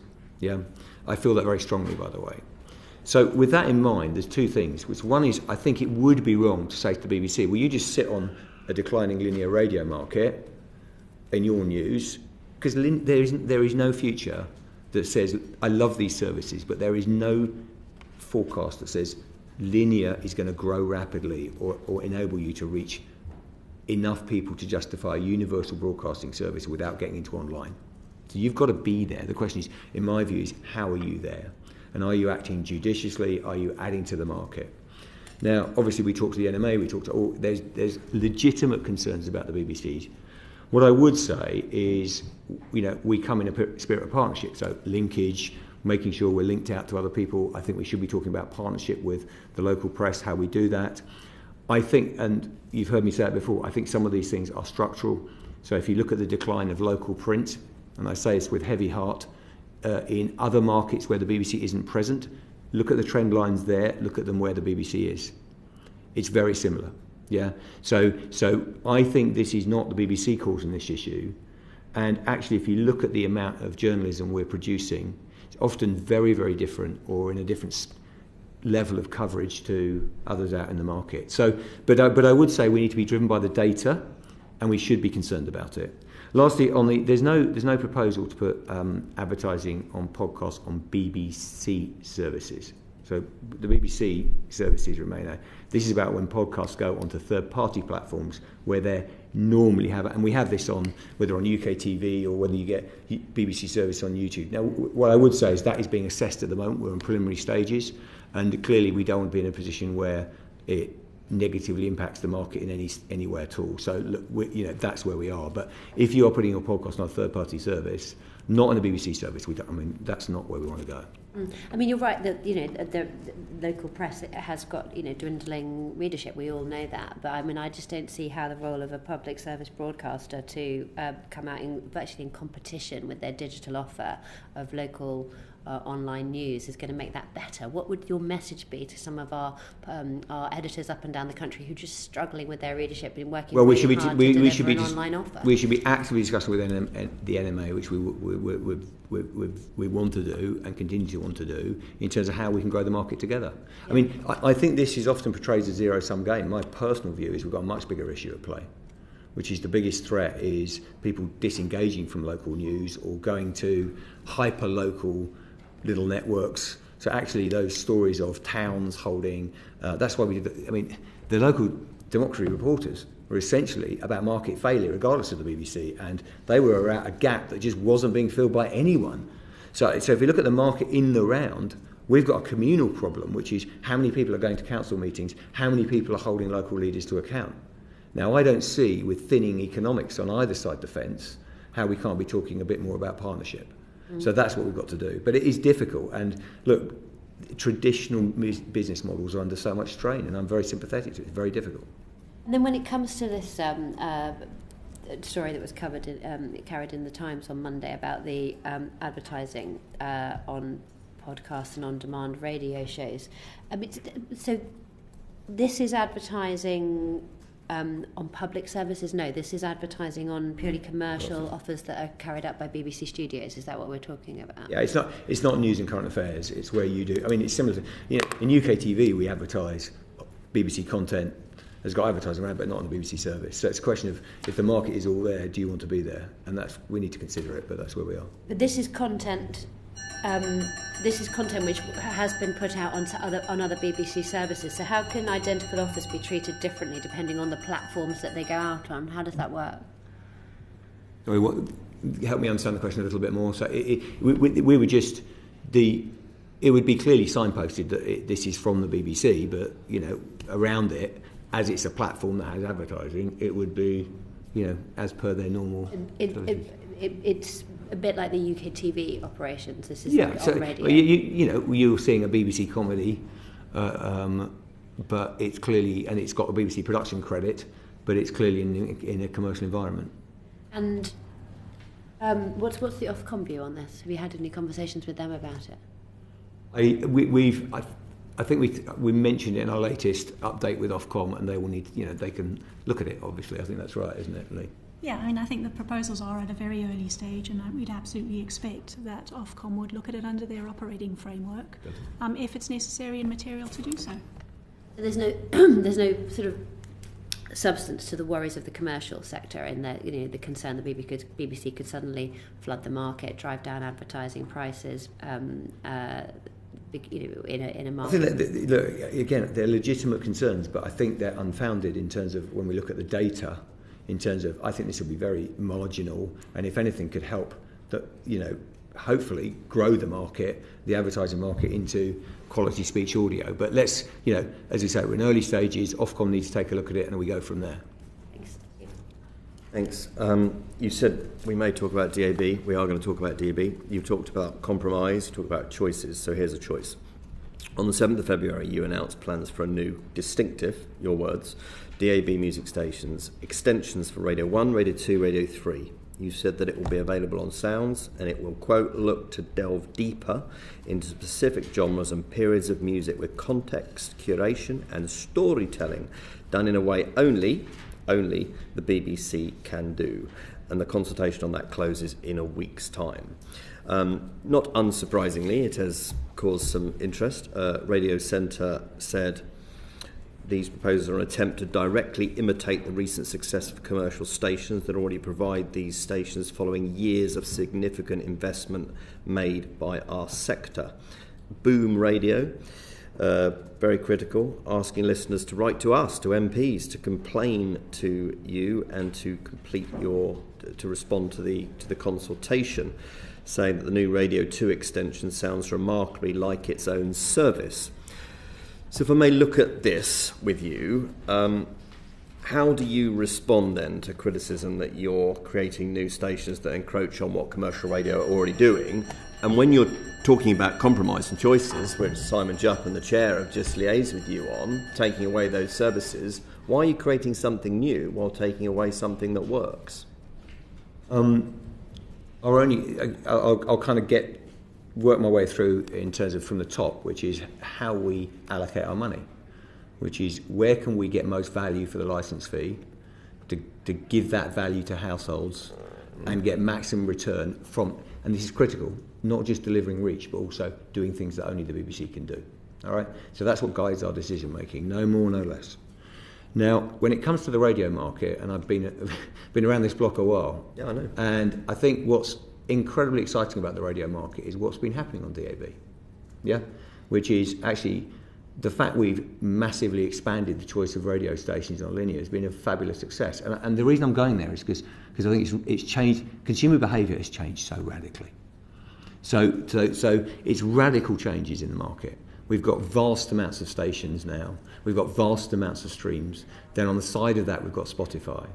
I'm actually very proud that the BBC invested millions of pounds in some ways as an intervention to grow DAB, and in that context, commercial radio's gained good share, we've done a good job of maintaining our reach to a degree. But there comes a point where you go, okay, how do I ensure that BBC Radio, it's not about growing share, but maintains its relevance, the number of people coming to each week, so that we can justify universal intervention. So what I'm saying is, when I looked at the analysis, which is very clear, is two things. One is, if you look at what's the right portfolio of radio streams and stations, it absolutely makes sense, whereas we've seen rapid expansion around us, to have a slightly more extended portfolio. Two, the costs are pretty small. And three, and critically, could I guarantee that they were utterly unique in terms of their playlists and what we do? And that's, again, final thing is Ofcom will do a competitive market study. So Ofcom can look at this, we've shown our proposals, and they can really get tucked in on it. What's it going to cost? Because it's going to cost something, right? And you're cutting services elsewhere. Just had a long discussion about it. What's it going to cost? Well, we've got to wait and see what we do, because until it's approved. But you wouldn't have gone to consultation. You're talking very low. You're talking, 2 or 3 million in terms of investment. Right. That's a lot of money. Let's just look at it then briefly through the lens of Ken Bruce, who, we had a football analogy discussion earlier, didn't we? And I enjoyed your taking it on. So let's continue with that analogy. You want your best players on the pitch, don't you? Well, you certainly want your best players at the club. When Spurs sold Harry Kane, at least we got 100 million quid for him. With Ken Bruce, you let him go on a free, and you let him take all his listeners with him. So since his move a year ago, more than 1 million listeners have followed him to Greatest Hits Radio with Popmaster, which you had an option on years ago, didn't take. The station's seen its overall audience, Greatest Hits, this is increased by 70%.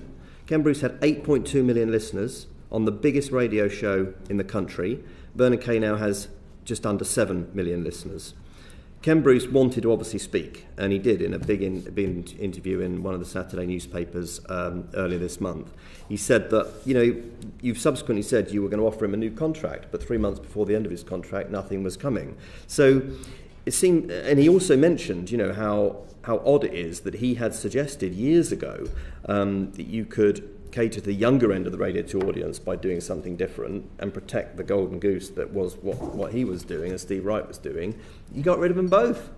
And, one of your best players has gone to one of your opponents who's killing you. And yet now you're reinventing with these new DAB streams. There's always been reinvention, by the way. By the way, I think Ken Bruce is an outstanding talent. Why let him go then? I think there's I'm not going to go into individual decisions in terms of or discussions with an individual. I'm just not. But and I think all I would say is an outstanding broadcaster, and and Greatest Hits are lucky to have him. That's all. I think on Radio 2 we've got a first-class broadcaster in Vernon, and 7 million is a very good. But there's 1.3 million less than the guy. But my measures, to be fair, are all about: are we delivering? What's our overall reach for BBC Radio, and are we distinctive? And also, are we delivering the right value? You're not going to keep everyone. Everyone's going to have different decisions, and at the end of contracts, they're going to make different decisions, and you're going to have different discussions. So, without getting into all the detail of it, I've got the highest regard for Ken. He's a wonderful broadcaster, and I really mean that. And Greatest Hits have done a great job. Presumably, as the manager or the chief executive of the club, you regret that he's no longer in the stable. As a Palace fan, I could list a lot of players that I'd rather have kept on the pitch. Well, as a Spurs fan, let's not get into Palace. And then just finally, because you mentioned with Clive Efford earlier about the social media guidelines about Gary Lineker, and you said, am I going to pick up a newspaper at some point in the next 6 months and not see a furore about something? I'll give you one for free here. Here's a suggestion. Thank you for that. There is, of course, a way that you can ensure that you don't pick up a newspaper and see things that Gary Lineker has said over the next 6 months, including during the general election campaign, which is that if he just tweets about something, you pay him £1.35 million of our constituents' money, otherwise known as the licence fee for, which is football. If he just sticks to football, game over.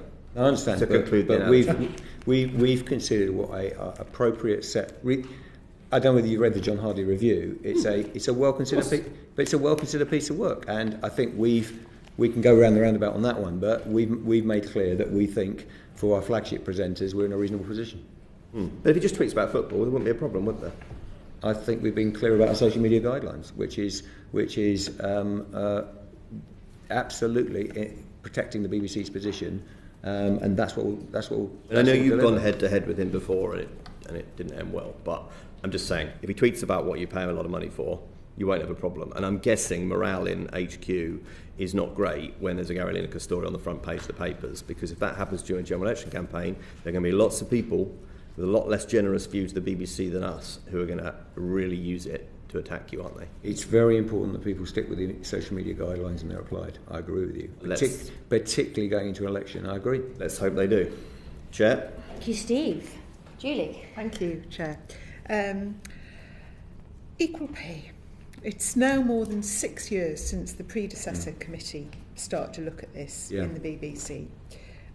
Last June, you told us there were 8 equal pay cases open internally within the BBC. What's the number now?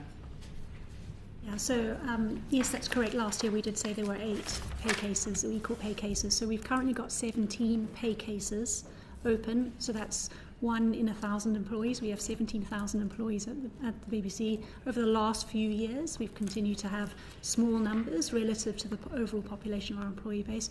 Of those 17 pay cases, 11 of those are equal pay cases.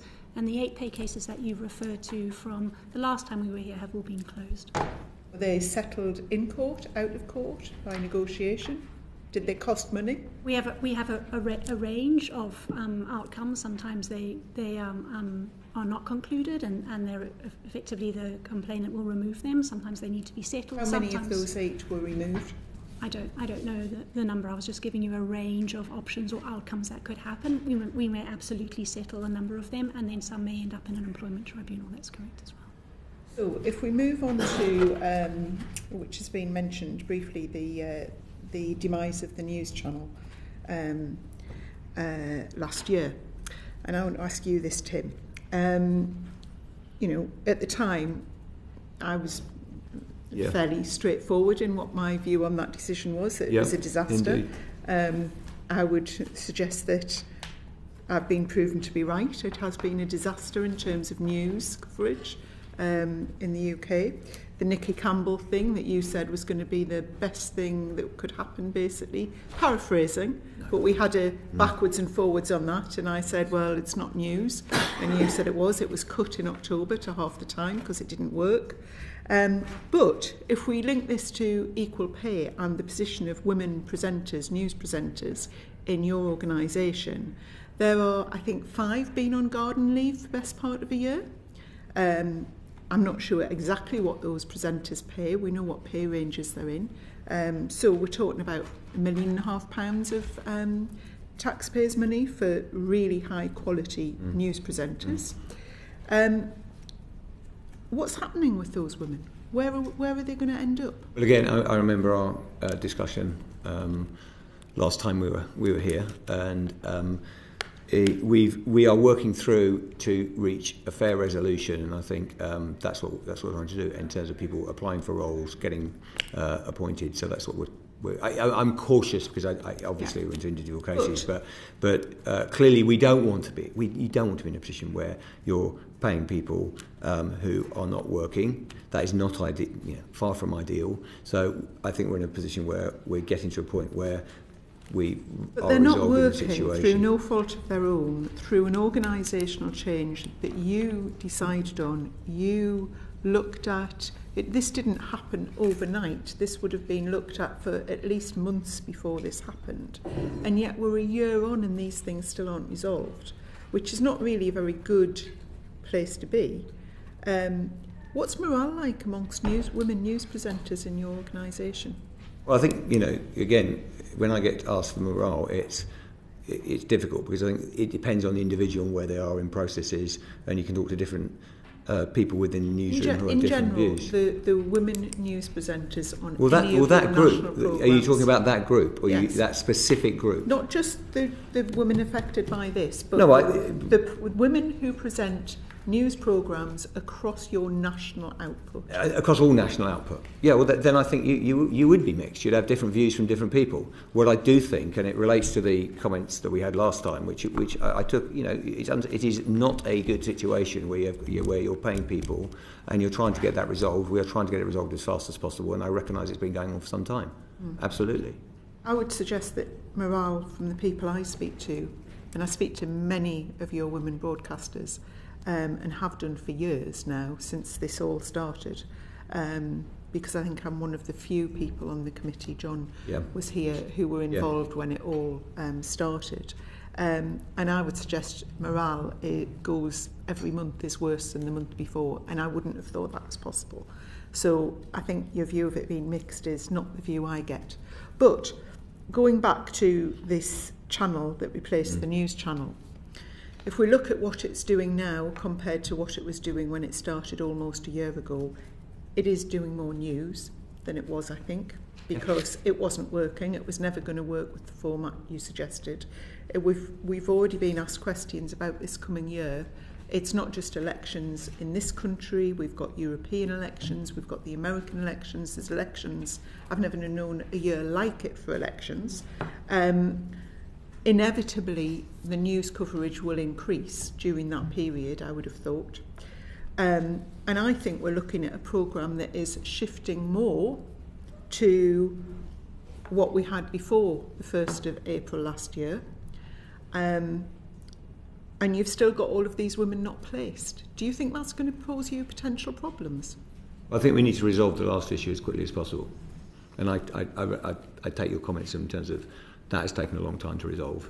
I think we and the team are trying to act fairly as they can and work through that. And I take your feedback. On the news channel itself, I think I remain convinced that on the budget problems we have, to have have two completely separate organisations was the wrong thing. So that's where I continue to hold ground on that. We did, to be fair, and I take your points, but we did, to be fair, said we would take stock, see how it's going, make some adjustments, things work, things don't work. I think we've said very publicly, we've got a single feed, but we can also go to different streams. And I think this will put some pressure on us this year to make sure that you're keeping relevant, and it's clearly important to have our international news. The last quarter of 23, we still reached 6 million people, so that's an important thing, but that was up 20% on the previous quarter. And we remain in our leading position in news, and also globally I think we've never been more important. I mean, there's a whole separate question I've got on the World Service funding, which if I had concerns that would be top of the list, to be honest. But the answer to your question is I think we're going to have to, make sure that organisation uses those, separate live stream operations when it needs it, and basically gets it right through these periods. I haven't got a lot to add in terms of your challenge, apart from I think we can meet it. It is looking much less likely that there's going to be a general election in this country in May. There are still a few days. I think it could be announced. That's one thing I won't speculate on. But I think, the mood music is that we think we're looking at a later point, but we know there's a general election in this country by the end of January next year, and yet you still don't seem to know how this channel is going to work in a general election when we could have potentially been in a general election. But we'll make sure we've got the right level of UK ops. And also, I come back to my point as well, which is we also have... in terms of election coverage, I don't think you're going to have a problem. We'll be heavy on BBC. We have an outstanding team. And then online coverage will be huge, and then I think the channel will do its business. And I think we've got to get that right. I think that's just part of managing the day-to-day operation of the BBC. It sounds very loose to me. But if we go back to the position of women news broadcasters in your organisation and the position of equal pay claims, so it may be small numbers that are in train, but they've gone up quite considerably from the numbers you gave us last year. 8 to 17 is quite a big jump. Are we talking about equal pay? Equal pay. Yes, sorry, just want to get clear. So we've gone up from 8 to 11 equal pay because we have 17 pay cases. You've still gone up. This is when we've been told repeatedly in this committee that, all the processes are in place, and there has been major moves forward in a lot of areas. I don't think you've still got the higher areas right where these pay bands don't really apply to. However, your equal pay cases going up. Equal pay cases in workplaces are quite uncommon when you've had such an intense focus on equal pay in an organisation and such a massive change in pay structures to try and avoid such things. Yeah. And yet the number of cases is still coming in and is still going up. Why is that happening, Tim? Well, to be fair, 11 out of 18,000.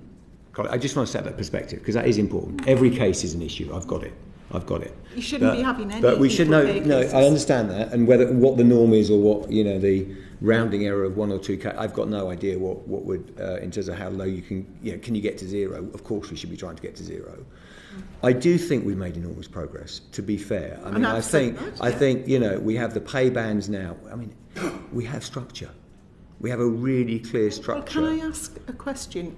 The employees that those pay bands refer to, how many equal pay cases have you got in those? Well, every employee other than the executive is assigned to a pay band. Every employee across the BBC.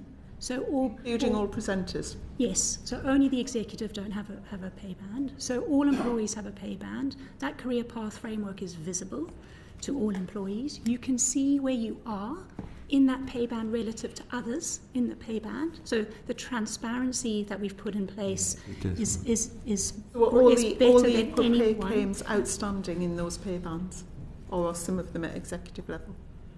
I'm not personally aware of any. When you say executive, you're talking a tiny group. I'm not aware of any. But so I think it's all people in pay bands.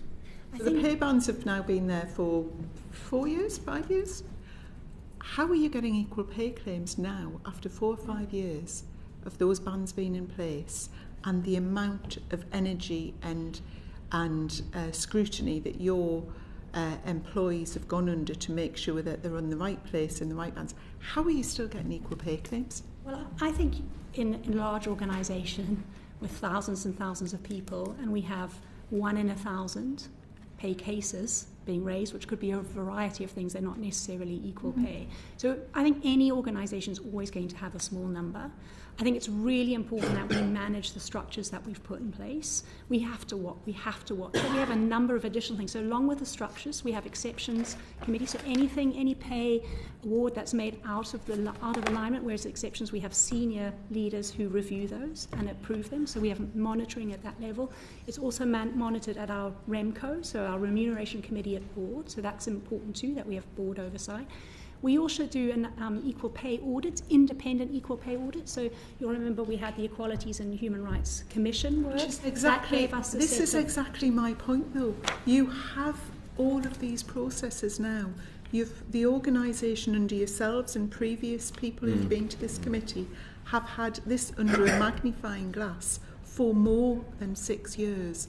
And what I'm struggling with, although it's small numbers, if we were looking at an organisation who hadn't done all of that, then 11 in however many thousand is not huge. But when you've had all of that and you've got all of these processes, how is this still happening? These are cases. They may or may not be valid at this point. We're looking, but if you've got 18,000 people, so I do come back to it because it is material. This in terms of you've got a very, very small group of people who legitimately can ask a question that says, based on my pay in the band, I can see.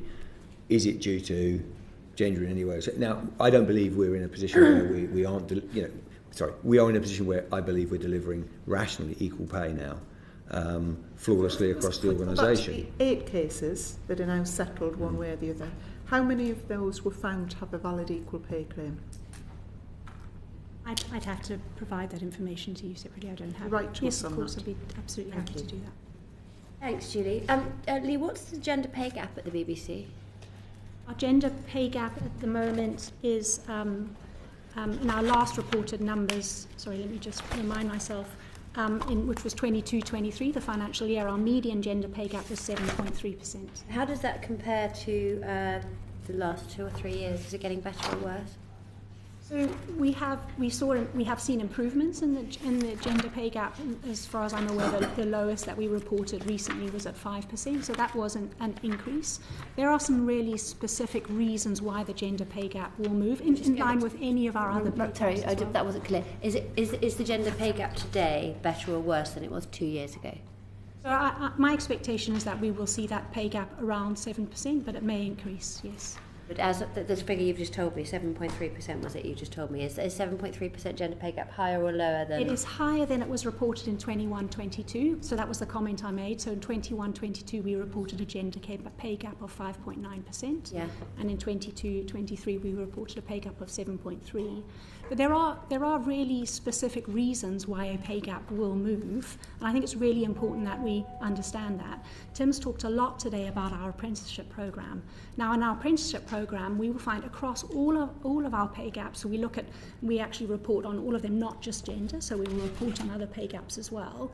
Our apprenticeship cohort will reflect a different bias on a different diversity mix than our general population. And of course, remember, most apprenticeships will come in at entry levels in a role. So when you're talking about a median pay gap and you're bringing in more diversity at more entry levels, that median pay gap will increase. We've also done a number of other specific interventions as well. So we've been looking at pay progression. That's really important. We've been talking about the career path framework and how employees move through that career path framework and through the pay range as well. So we have made a number of specific interventions to directly address where we weren't seeing employees progress through that. And that specifically has targeted populations, long-standing employees who have maybe been at the lower end of a pay range, and we felt that it was important that we could demonstrate they were moving through the pay range. That has had itself an impact on the median pay range. And then one other example which will impact it on gender is we have seen, of course, in a high inflation environment, we've seen high demand and high salary requirements on specific types of skills, particularly in this, technology, software engineering as we drive digital. That has meant that we've had to increase salaries specifically for those populations to meet industry demand and ensure we can retain that talent. It's fundamental to our digital strategy. And of course, that population generally, whilst we work incredibly hard to increase the number of women who are in technology and STEM roles, are biased more towards men. So when you're making targeted pay interventions like that, that impact on in an area where the industry balance is not equal across men and women, you will also see an impact. So I think that it has gone up, as you've rightly asked me. I think we are very clear about why it's going up.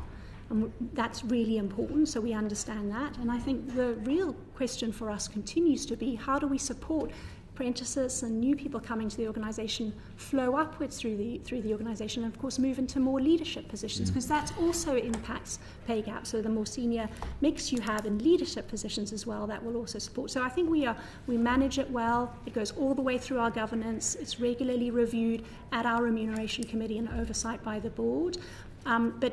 But yes, it has gone up, but I think for reasons that are really explicable and we're comfortable with. If I may, it's quite interesting. This is a real. I'm just grateful for the explanation. Yeah, about it's how a really. Pay gap works when I was the minister that put through the legislation. But thank you. It's a really big debate for us because we're still well ahead of most other players in the market. So as my kind of discussion with Leigh and others is actually what we don't want to do is things that are they're not logical and they're counter common sense just to maintain it at 5, when actually getting more women into the apprenticeship scheme may in the short term move your gap a little bit in the context of being well ahead. Now the other thing we're quite obsessed by, and we're all over this, is the pay gap by band, which is much lower than the average. The maths is kind of weird, but that's how it works. So we're looking at that all the time, because I think that number in some ways, as well as the headline's obviously important, but the number within band is important, and that gives us some reassurance. It also gets to the earlier questions, and very valid questions around equal pay and making sure that's all being, there are other metrics that we can look at in that context. So that's where we are. Thanks. Thank you, Chair. I think we just witnessed BBC splaining. If we can, we absolutely. If we can coin a new phrase, but I'm glad you've been brought up to date. Thank you so much. I know I was struggling. Pay gap means. Good afternoon. Director General, could I just update myself on what the total cost of the lawyers now is for fighting women on equality? I think in your last couple of appearances you've updated us on the eye-watering figures. So what's the latest? I'll need to bring that information back, and I'm more than happy. I'm sorry you didn't bring that, because I do raise it every time, so it's not an unexpected question. But it was well over $1 million the last couple of times you've told us. And just to confirm, you haven't won a single case against a single woman. Every case has been either settled or lost. Is that correct? We have only ever lost one case, but we have settled. Or you've settled or lost, exactly as I said. On the question of the gender pay gap, however, you've explained to the Chair that the gender pay gap has increased. And you said it was because lots of younger, more junior people were moving in. Worth pointing out, however, that the pay gap has also increased amongst BAME people as well, and also amongst LGBTQ plus people as well. So in each of these groups, it's increased. And I see from your note that you're confirming that. Director General, can I just say, you said something that really pleased me earlier on, which was, you said we should be kind. And I just thought that was striking. You don't hear that often enough in politics. And I think kindness is immensely important. And in the debate that we were having, and it frustrates me that it's called a debate because it's actually about human rights. I get contacted a lot by trans people who just tell me how distressing it is to have their very identity attacked all the time. In fact, somebody just came up to me recently in the street and said, "Thanks for standing up for us, because we just feel so embattled." This was a young girl.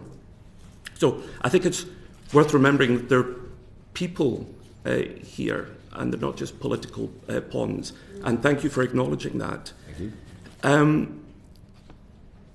Black people within the BBC are leaving at higher rates than they join. Isn't that correct, Mr. Davie?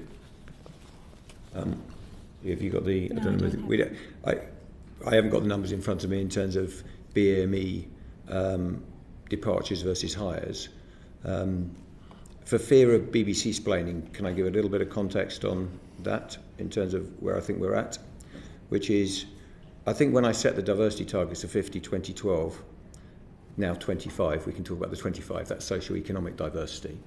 It was actually, and we talked about improving the BBC, and I know part of that is across the UK as well, but we wanted a more diverse population, and that is dangerous territory, but I didn't see that as particularly progressive with inverted commas around it. I saw it as just the right way for an organisation that represents all of the population to do its business. Within that, if you look, Mr. Nicholson, over the overall my tenure, we're now at over 17% BAME population, which is a really great achievement, by the way. Show me an organisation that's made that progress. The second is we have in senior management, and this was the thing that was really animating me, if you want to know, which is that not enough senior black, Asian, minority ethnic leaders. It's because my personal view is you can have as many people in the organisation, but if you can't see them at a senior level and say people. So I could now list you a number of very senior black leaders in the organisation and ethnic minority leaders in positions of serious power. We're going to return to What is happening is I think there is a challenge with retaining very high potential and good BBC trained BAME colleagues. But it's not just people at that level who are leaving. So I put out a call for people. I'm talking about all levels. On that, my comment was not about the senior levels. It was it was all levels. I put out a call for people to contact me, and it's a useful exercise. And I can tell you that most members of the public approached me and asked me to ask you questions about local radio, which has been covered, and bias, which has been covered. But BBC staff sent me direct messages, and I can tell you what the issues were. Overwhelmingly, I get a completely disproportionate number of messages from BAME members of staff, disproportionately from women. And the issues that they wanted me to raise with you were diversity, equality, and the issue of bullying. So I'm going to quote some things. They've all asked me not to say who they are, but I'll quote some of the things that people have said to me. Here's one quote. Diversity at news editor level is non-existent. Some areas have not employed a black person for decades. Please ask the Director General if he's been contacted by black staff who've expressed their unhappiness and feelings of discrimination. To which the answer is? I've got no doubt that over 3 years I will have received emails from BAME staff and meetings raising issues, and I've met. I think you've had. But I've met with. I mean, Miss Nicholson, you're talking to someone who is the executive sponsor of, the BAME network. I mean, Embrace have actually spent enormous time on this. So, and do we still have areas of challenge? Of course we do. And if you ask 20,000 people, as I know you do, and I respect the process, you will get different versions of people's experiences within the BBC. There's inevitably. Okay, here's someone else. I'm not dismissing them. I'm just saying how you deal with them. Here's somebody else. We're woefully behind our diversity targets. No black or Asian manager exists in many areas, and they tend to be mostly in black-led areas like the music station Radio 1 Extra. Diversity pay gaps have grown, as we've established. And this person said to me, I'm leaving. I'm tired of struggling and fighting. Here's someone else who says, if the Director General says he doesn't have a problem with sexism and bullying, please reinforce to him that we were very optimistic as women and as black women. We were optimistic when he started. We feel that he does believe in equality. He's just not delivering it. There's some more. I'd just like you to respond. Well, it's always upsetting when you hear someone in our organisation who feels that. That's how I respond to it. I think overwhelmingly there is no doubt that if you ask an organisation of 20,000 people of the nature of the BBC, you're going to get different views. I have to step back and say a couple of things. Do we have the right set of values and culture, setting it from the top and my management? And I think we do. Second thing, bear with me, you've asked me the question, how to respond. The second thing is, do we have the processes by which people can speak up? And if you want to know one of my responses is, we need to get as an organisation to a point where raising it in direct message to yourself, this is with the greatest respect, that they have the confidence in the organisation, because that's the success for me. That's the other reaction I've got. All right, and one individual is one too many.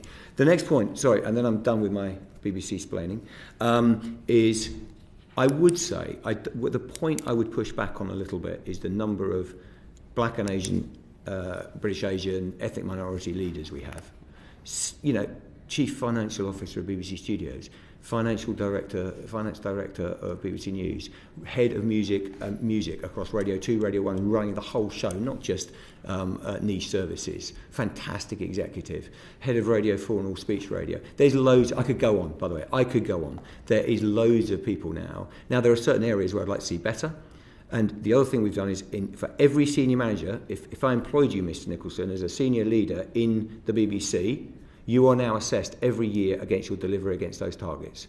We are not woefully behind, by the way. We're broadly on track. We're now an organisation that's in majority women. In terms of women, they're over 50%.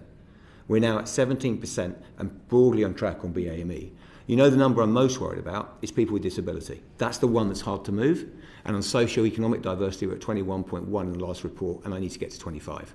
That's the facts. I'll read you one of those ones in just a second, but you said that you wish that people had the confidence to come to you and talk about it, and obviously I'm pleased. Well, many do. I'm sure they do, but I'm pleased that people have the confidence to write to us, and to know that their confidentiality will be respected. But here's one who said to me, in many ways the situation has worsened. If we raise certain issues like bullying, the bullying gets worse. And in fact, those of us who speak out about discrimination, this is another BAME person, says, we find that our careers get affected if we speak out.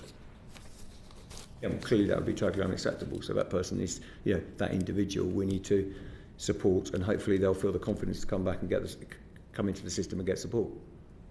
I can't really add much as you in these individual cases because, as I say, if I have to look at the overall staff survey, how we're doing, talking to the groups, engaging with Embrace and the other staff networks. They're the kind of things you do to change I this. promised I would quote things to you, and that's what I'm doing. Of course. That's fine. On the issue of class, yes. Quote, as someone whose contract with the BBC ends in a couple of weeks, I've no idea for the first time in my 10-year career where my next paycheck will come from. I'm working class.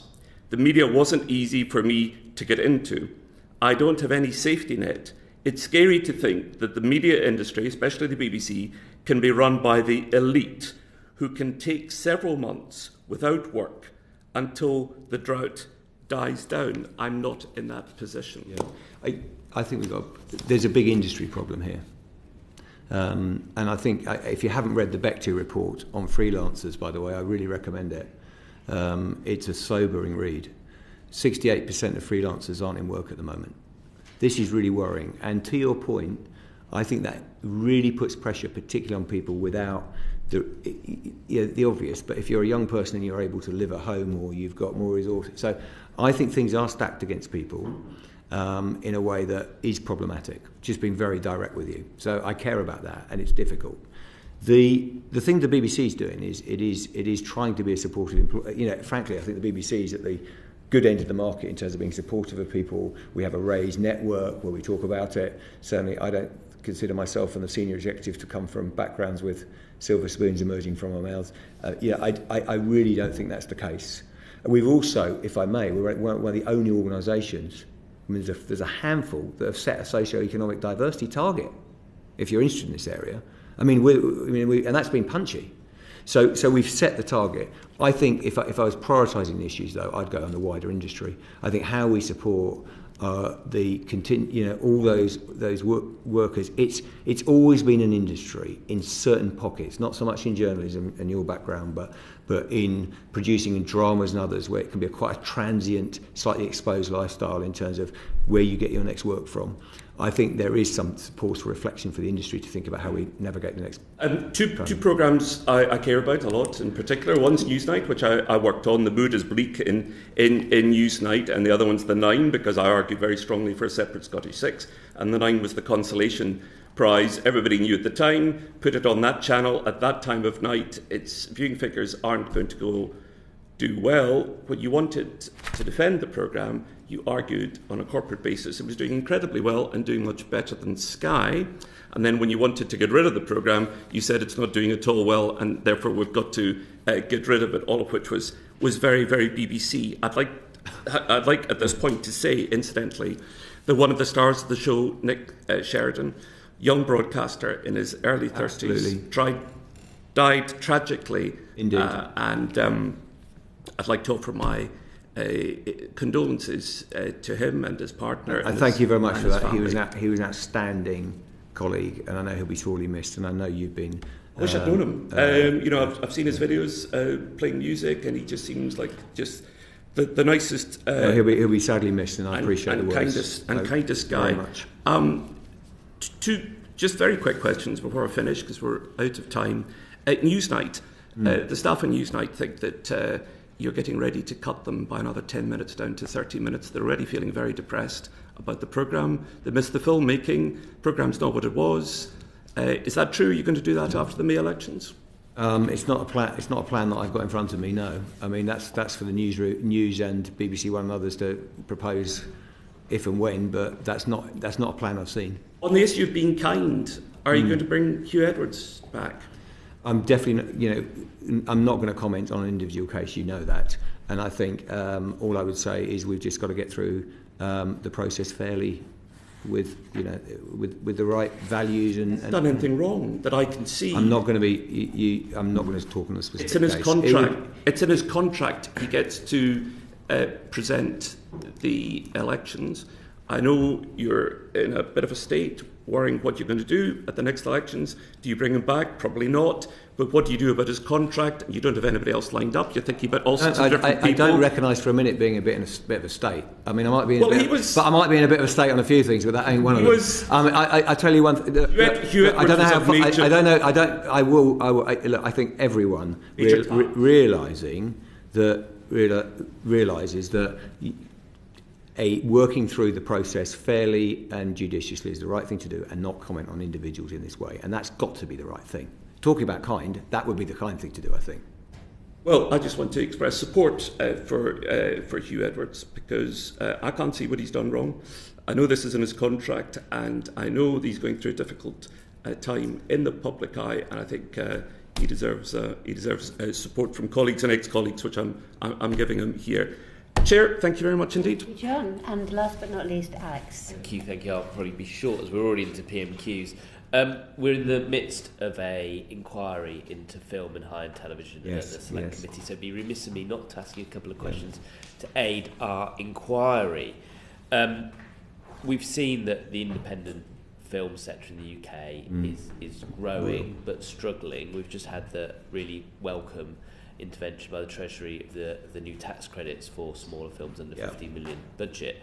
But how does the BBC support independent British film through your commissioning or through the acquisition of independent British films? Well, I think you've heard evidence, I think, from Eva Yates, our outstanding leader of our film, our work in film. And I think, as you know, it's very tough. If you're an independent filmmaker, raising the finance is brutal at the moment. And I just want to be echo what you said, which is getting the tax credit is incredibly important, and it is proven in this industry to really turbocharge a sector, or safeguard a sector. So one, that's good news. The second is, I think, local storytelling is so important, and actually us protecting together independent British film is critical to our culture. Now, the BBC, I mean, I think you've been given evidence, so I'll try not to take long, because I know there's other stuff going on outside this room that may be more interesting, but I think you've heard a lot of evidence. We have a small budget. I cannot deficit fund films, and we can't make that business work. So suddenly we're not going to say 200 million of the licence fee, I've got enough problems in terms of working out, we're going to make films. But what we can do with that 11 million that we do is absolutely be catalytic in terms of making projects happen, being the first, if you like, domino, and I think we do that brilliantly. That is our role. On the commission, on the buying side, it's a market, and then there are people concerned about rates, but at the end of the day, it's a competitive market once you've got a finished film.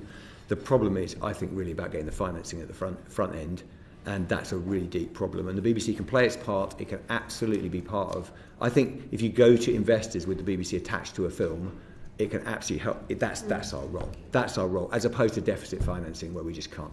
I'd soak up all the budget. The budget of local radio and a few other things we care about would be gone in one movie. I've been to visit the BBC World Service twice recently, and I think they do such an important job globally. Yeah. We're at a time with the rise of autocracies, and democracy is at a really strained point. The media have got a really important role to play in that. And so, for instance, we haven't had an Albanian service since 2011. The Russian service now is internet only. I understand some technical difficulties there, but it's so important that communities like those and many other parts of the world can turn on their radio and hear the BBC, because the media sources they're getting in their own countries are not just biased, but are full of misinformation and disinformation. What could we do? I think there's two things. Firstly, the World Service is utterly critical. It's one of the great national treasures, and and it's not just historical. It's more needed now than ever. And if we need to look and invest in our soft power, bluntly, the problem is we haven't increased it. I mean, we have kept our 254 million or whatever the number is. We're very, very grateful for the 103 or odd that's coming from government. But at the end of the day, we cannot be in a position. If I started cutting services, domestic services, we are heading for a big decision on the World Service and how we fund it. I just put that marker down. In the short term, we have an agreement with the Foreign Office in terms of, we do get the investment, and we've been able to protect the language services.